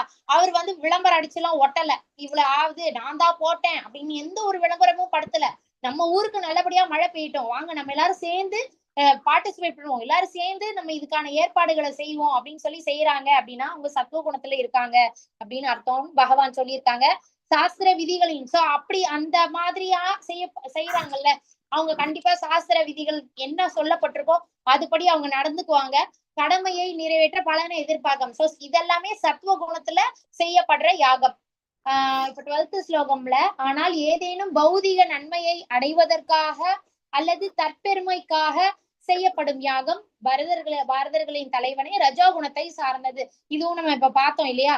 சோ என்னோட அப்படியே நான் ஏன்னா இப்ப இருக்கு 1 லட்சத்துக்கு கூட ஹோமம் எல்லாம் இருக்கு இல்லைங்களா. நான் 1 லட்சம் வச்சு நான் ஹோமம் பண்றேன் அப்படின்னு சொல்லி எல்லார்கிட்டயும் இது பண்ணி என்னால முடியும், எனக்கு அவ்வளவு பலம் இருக்கு அப்படின்லாம் பெருமை பேசிக்கிட்டு அப்படி பண்ணாங்கன்னா அது அவங்க ரஜோகுணத்துல இருக்காங்க அப்படின்னு அர்த்தம். ஏதேனும் பௌதிக நன்மையை அடைவதற்காக தற்பெருமைக்காக அவங்க கிட்ட பாத்தீங்கன்னா பக்தியே இருக்காது. இப்படி 4 பேர் எல்லாரும் தன்னை பெருமையா பேசணும்ன்றதுக்காகத்தான் அதெல்லாம் செய்வாங்க. மத்தபடி 1% கூட பக்தியே இருக்காது. சோ பகவான் அப்படிப்பட்டவங்க எல்லாம் தமோ குணத்துல இருக்காங்க, ஐ மீன் ரஜோ குணத்துல இருக்காங்க அப்படின்னு பகவான் சொல்றாங்க.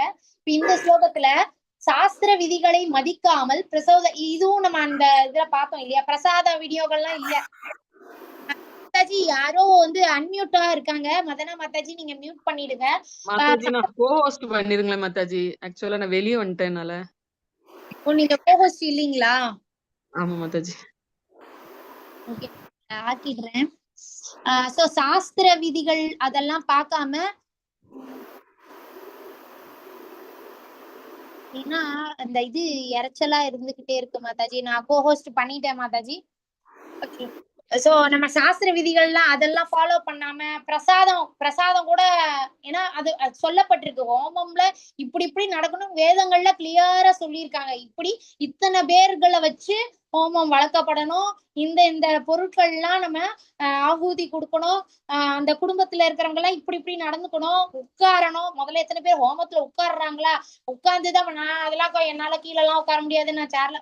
வயசானவங்கள விட்டுருங்க, இப்ப இன்னும் சின்ன வயசுல இருக்கிறவங்களே சொல்றாங்க அதெல்லாம் என்னால இருக்க முடியாது, ஹோம புகையெல்லாம் எனக்கு ஒத்துக்காது, அந்த மாதிரி எல்லாம் பண்றவங்களும் இருக்காங்க இல்லையா. சோ அதெல்லாம் ஃபாலோ பண்ணாம பிரசாதம் எல்லாம் கொடுக்காம அப்படிலாம் இருந்தாங்க. அப்படி வேத மந்திரங்கள் அது உச்சாடனமும் இல்ல, புரோகிதர்களுக்கு கொடுக்க வேண்டிய தட்சணைய ப்ராப்பரா கொடுக்காம, எந்த ஒரு நம்பிக்கையும் இல்ல, செய்யப்படும் யாகம் தமோ குணத்தை சார்ந்தது அப்படின்னு இதெல்லாம் எப்பயோ சொல்லி வச்சிருக்காங்க பகவான். இப்போ இதெல்லாமே நம்ம பார்க்கலாம். ஆக்சுவலா இது எப்பவோ சொல்லியிருக்காங்க. நம்ம இப்படிலாம் இருந்தோம் அப்படின்னா நம்ம தமோ குணத்துல இருக்கோம். ரொம்ப காசு, சில பேர் காசு பார்ப்பாங்க, அங்க காசு பார்ப்பாங்க ரொம்ப. இவ்வளோ ஆகுமா அவ்வளோ ஆகுமா அப்படி இப்படின்னு சொல்லிட்டு. சோ நம்ம தெய்வத்துக்காக பண்றோம் அப்படின்னா நம்ம அதெல்லாம் பார்க்க கூடாது. ஏன் நம்ம பார்க்கலாம், அந்த மாதிரி பேசுற நபர்களும் இருக்காங்க. சோ அப்படிலாம் பேசுறாங்கன்னா அவங்க தமோ குணத்துல இருக்காங்க அப்படின்னு அர்த்தம். சாஸ்திர விதிகளை மதிக்காம இது இப்பதான் பார்த்தோம் இல்லையா. சோ தமோ குணத்துல யாகம் வந்து தமோ குணத்துல செய்யப்படுற யாகம் இப்படிலாம் இருக்கும் அப்படின்னு பகவான் வந்து சொல்றாங்க. அடுத்தது நடத்தை. இப்ப இந்த 3 வகையான குணங்கள் இருக்கவங்க அவங்களோட நடத்தை எப்படி இருக்கும், அவங்க பேச்சு எப்படி இருக்கும், அவங்க மனசு எப்படி இருக்கும், அது எல்லாத்தையும் பகவான் இங்க சொல்றாங்க. சத்வகுணம் மரியாதை கடமையாய் வழிபாட்டை செய்வது. சோ சத்வகுணத்துல இருக்கவங்க ரொம்ப ரொம்ப பயபக்தியோட செய்வாங்க. அந்த யாகமா இருக்கட்டும், மத்தவங்களுக்கு எல்லாம் கொடுக்கற மரியாதையா இருக்கட்டும், ரொம்ப மரியாதையோட தான் நடந்துக்குவாங்க. ரொம்ப எந்த விதத்திலயும் நம்ம தப்பு செஞ்சிடக்கூடாது, யாரையும் நம்ம காயப்படுத்திடக்கூடாது, அதெல்லாம் பார்த்து பார்த்து செய்வாங்க. யாரு சத்வகுணத்துல இருக்கவங்க. அதே ரஜோகுணத்துல செய்யறாங்க அப்படின்னா தன்னல நோக்கங்களுக்கான, அப்புறம் மரியாதை, இதுவும் நம்ம பார்த்தோம்ல, செல்ஃபிஷா செஞ்சுக்குவாங்க. 4 பேர் நல்லா புகழணும் அப்படின்றதுக்காகவே செய்வாங்க. அதுல 1% கூட பக்தி இருக்காது. சுய புகழ்ச்சிக்கான விருப்பம், இப்படிலாம் அவங்களோட ஆட்டிடியூட் அப்படி இருந்துச்சுன்னா அவங்க ரஜோகுணத்துல இருக்காங்க அப்படின்னு அர்த்தம். மற்றவர்களை அழிப்பதற்கான சக்தி இதுவும் இருக்கு இல்லையா. ஏதோ ஒரு ஹோமம் பேரு மறந்து போச்சு. சத்ரு சம்ஹார யாகம். என்னோட எதிரியெல்லாம் அப்படியே செத்து போகணும் அப்படின்னு சொல்லி நான் வந்து யாகம் வளர்க்கறேன் அப்படின்னா அவங்க தமோ குணத்துல இருக்காங்க. அவன் அழியணும், அவனோட பிசினஸ் அழியணும் அப்படின்னு சொல்லி அப்படிலாம் வழிபாடு இருக்கான்னா இருக்கலாம். மேபி அது சாமி எந்த சாமியும் அதுக்கு ஒத்து போகாது. இந்த நம்ம பார்த்தோம்ல பூதங்கள், அந்த வழிபாடு அவங்க எல்லாம் அப்படித்தானே வேண்டிக்குவாங்க. எனக்கு வந்து இப்போ அபிஷியலா எனக்கு பிசினஸ்ல ஒரு எதிரி இருக்கான், அவனோட பிசினஸ் வந்து இதாகணும் அப்படி சொல்லி வழிபாடு பண்றவங்களும் இருக்காங்க. சோ அவங்க எல்லாம் தமோ குணத்துல இருக்கிறாங்க அப்படின்னு பகவான் சொல்லியிருக்காங்க. அடுத்தவர்களை அச்சுறுத்துவதற்காக தன்னைத்தானே சித்திரவதை செய்து கொள்வதோ, அதான் இங்க எக்ஸாம்பிளுக்கு இங்க பாருங்க, ஒருத்தர் வந்து அவரை காயப்படுத்திக்கிறாரு. சோ இந்த மாதிரி எல்லாம் பண்ணக்கூடாது இல்லையா. சித்திரவதை செய்து கொள்வதோ, மற்றவர்களை நம் வழிக்கு வர இப்ப இதெல்லாம் ஃபேமிலி மெம்பர்ஸ்லயே பார்க்கலாம். சில பேர் மிரட்டுவாங்க, நீ பண்றியா இல்லையா அப்படின்னு சொல்லி மிரட்டுவாங்க இல்லையா. அந்த மிரட்டுற அந்த இதுவுமே தப்பு அப்படின்னு பகவான் சொல்றாங்க. மற்றவர்களை நம் வழிக்கு வர வைப்பதற்காக அவங்களை சித்திரவதை செய்யறவங்களும் இருக்காங்க, அதாவது மிரட்டுறவங்க இருக்காங்க, இல்ல போட்டு அடிக்கிறவங்க. இரண்டுமே மனித வாழ்வுக்கு பாதகமானவை, அந்த மாதிரி செய்யக்கூடாது அப்படின்ட்டு பகவான் சொல்றாங்க. பேச்சுகளில் முக்குணங்கள். சோ இது இப்ப நம்ம பார்த்தது நடத்தையை பத்தி. அடுத்தது பேச்சு, எப்படி பேசுவாங்க. சத்வகுணத்துல இருக்கிறவங்க உண்மையத்தான் பேசுவாங்க. அவங்கள சுத்தி இருக்கிறவங்க எல்லாரும் நல்லா சந்தோஷமா இருப்பாங்க, யூஸ்ஃபுல்லா பேசுவாங்க. மெயினா அதுதான், யூஸ்லெஸ்ஸா பேச மாட்டாங்க, யூஸ்ஃபுல்லா பேசுவாங்க. யாரு சத்வகுணத்துல இருக்காங்க. ரஜோகுணத்துல இருக்கிறவங்க அவங்க பேச்சிலே தெரியும், அதிகார தோரணை அப்படி இருக்கும், அதிகாரமா பேசுவாங்க. வதந்தி பேசுறதுல ரொம்ப ருச்சி இருக்கும். காசிப் உனக்கு இந்த பக்கத்து வீட்டுல இப்படி ஆச்சு தெரியுமா, அப்படி ஆச்சு தெரியுமா அப்படின்னு அப்படி அவ்வளோ இன்ட்ரெஸ்டடா இருப்பாங்க. பகவானை பத்தி கேக்குறதுல வாங்க அப்படின்னு கூப்பிட்டாங்கன்னா எனக்கு அந்த வேலை இருக்கு, ஓகே நான் அப்புறமா பேசுறேன் பாய் அப்படின்னு சொல்லிட்டு போயிடுவாங்க. இதே ஒருத்தவங்க பத்தி பேசணும், புரளி பேசணும்னா நல்ல காது தீட்டிக்கிட்டு பேசுறதுக்கு ரெடியா இருப்பாங்க. சுயநல நோக்கத்துக்கு ஆனது, அவங்களுக்கு நல்லதுக்காக இன்னொருத்தவங்க கிட்ட போய் டிஸ்டர்ப் பண்றது. அவங்களுக்கு நல்லது, ஆனா மத்தவங்களுக்கு அது நல்லது இல்ல. ஓகேங்களா. மத்தவங்க டைம் அப்படியும் மக்கள் இருக்காங்க நிறைய பேர். அவங்களோட சுய லாபத்துக்காக மத்தவங்களோட டைம் இது பண்றது, கெடுக்கிறது. மத்தவங்க ஏதோ ஒரு நல்ல விஷயத்துல அவங்க உதாரணத்துக்கு ஒரு பையன் நல்லா படிச்சுக்கிட்டு இருக்கான், அவனை போய் அந்த கடையில போய் வாங்கிட்டு வாடா போடா அப்படின்னு சொல்லி, அப்ப அவன் அழகா படிச்சுட்டு இருக்கான், அந்த பையனை எதுக்கு கெடுக்கணும் இல்லையா. சோ இந்த மாதிரி எல்லாம் பண்ணோம்னா நம்ம ரஜோகுணத்துல இருக்கோம் அப்படின்னு அர்த்தம். தமோ குணத்துல இருக்கிறவங்க பொய்யே தூண்டுவது, தீங்கி இழைப்பது. சோ தூண்டுவதுன்றது ஒரு சண்டை, ஒரு 2 பேரு, ஒரு பெரிய ஒரு காமெடியில கூட சொல்லுவாங்க, ஒரு ஃபேமிலியில பிரச்சனை வருது, 2 பேர், அவங்க 2 பேரும் உட்கார்ந்து பேசினாலே அது தீந்துரும். ஆனா நாங்க அதுக்கெல்லாம் விட மாட்டோம். அவங்க 2 பேரையும் நல்ல, அவன் அப்படி சொல்லிட்டான், அவன் எப்படி சொல்லிட்டான் அப்படின்னு சொல்லி அவங்களை ஏத்தி விட்டு பர்மனண்டா பிரிச்சு விட்டுருவோம் அப்படின்லாமும் மனுஷங்க இருக்காங்க. சோ இந்த மாதிரி தூண்டுற மாதிரியான, ஒரு தப்பு செய்யறதுக்கு தூண்டுற மாதிரியான செயல்கள் செய்யறவங்க எல்லாருமே தமோ குணத்துல இருக்காங்க. பொய் சாஸ்திரத்துல சொல்லப்பட்டிருக்கு பொய்யே பேசக்கூடாதுன்னு. ஒரு நாளைக்கு சில பேர் பொய்ய பேசுறதுதான் அவங்களோட வாடிக்கையாவே வச்சிருக்காங்க. அப்படி அதெல்லாம் அப்படிலாம் பொய் பேசிக்கிட்டே இருந்தாங்க அப்படின்னா அவங்க தமோ குணத்துலதான் இருக்காங்க. தீங்கு இழைப்பது அவங்க செய்யற செயல்களா இருக்கட்டும், அவங்க யார்கிட்டயாவது போய் பேசுறாங்க, அது மூலியமா ஒரு நல்ல விஷயம் நடக்கல, ஒரு கெட்ட விஷயம் நடக்குது அப்படின்னா அவங்க தமோ குணத்துல இருக்காங்க அப்படின்னு அர்த்தம். சப்தத்தை பேதம் பிரித்து அறியும் இந்த உத்தியை கையாளுங்கள். இது உண்மையா, மகிழ்விப்பதா, பயனுள்ளதா? ஒருத்தங்க நம்ம கிட்ட பேச வராங்க, நம்ம கிட்டயே ஒரு வதந்திய சொல்ல வராங்க, உனக்கு தெரியுமா இப்படி ஆச்சு, அவங்க ஒரு விஷயம் சொல்றாங்கன்னா அது உண்மையா, அவங்க சொல்றது உண்மையா, அவங்க சொல்றது எனக்கு மகிழ்ச்சி கொடுக்க கூடியதா இருக்குதா, அவங்க சொல்லக்கூடியது எனக்கு யூஸ்ஃபுல்லானதா? இந்த 3 விஷயத்துக்கும் ஆன்சர் நோன்னு வந்துச்சுன்னா நம்ம அந்த விஷயத்துல ஈடுபடவே கூடாது. அவங்க யார் வராங்க, அந்த மாதிரிப்பட்ட கேரக்டர்ஸ் நம்ம வீட்டுக்கு வருதுன்னா ஜபமாலையை கொடுத்துடணும். இந்தாங்க ஒரு மாலை பண்ணுங்க, நான் உங்களுக்கு சூடா பால் எடுத்துட்டு வரேன்னு சொன்னானா அவங்க துண்டை காணோம் துணியை காணோம்னு ஓடிடுவாங்க. ஓகேங்களா? சோ மனதில் முக்குணங்கள் இப்ப மனசு எப்படி இருக்கும், சத்துவ குணத்துல இருக்கிறவங்களோட மனசு, இதோட நம்ம முடிச்சுக்கலாம். சத்துவ குணத்துல இருக்கிறவங்களோட மனசு எப்படி இருக்கும் அப்படின்னா ரொம்ப திருப்தியுற்று அவங்க அவங்க செயல்கள் ரொம்ப அதாவது இந்த லஞ்சம் வாங்காம இருப்பாங்க.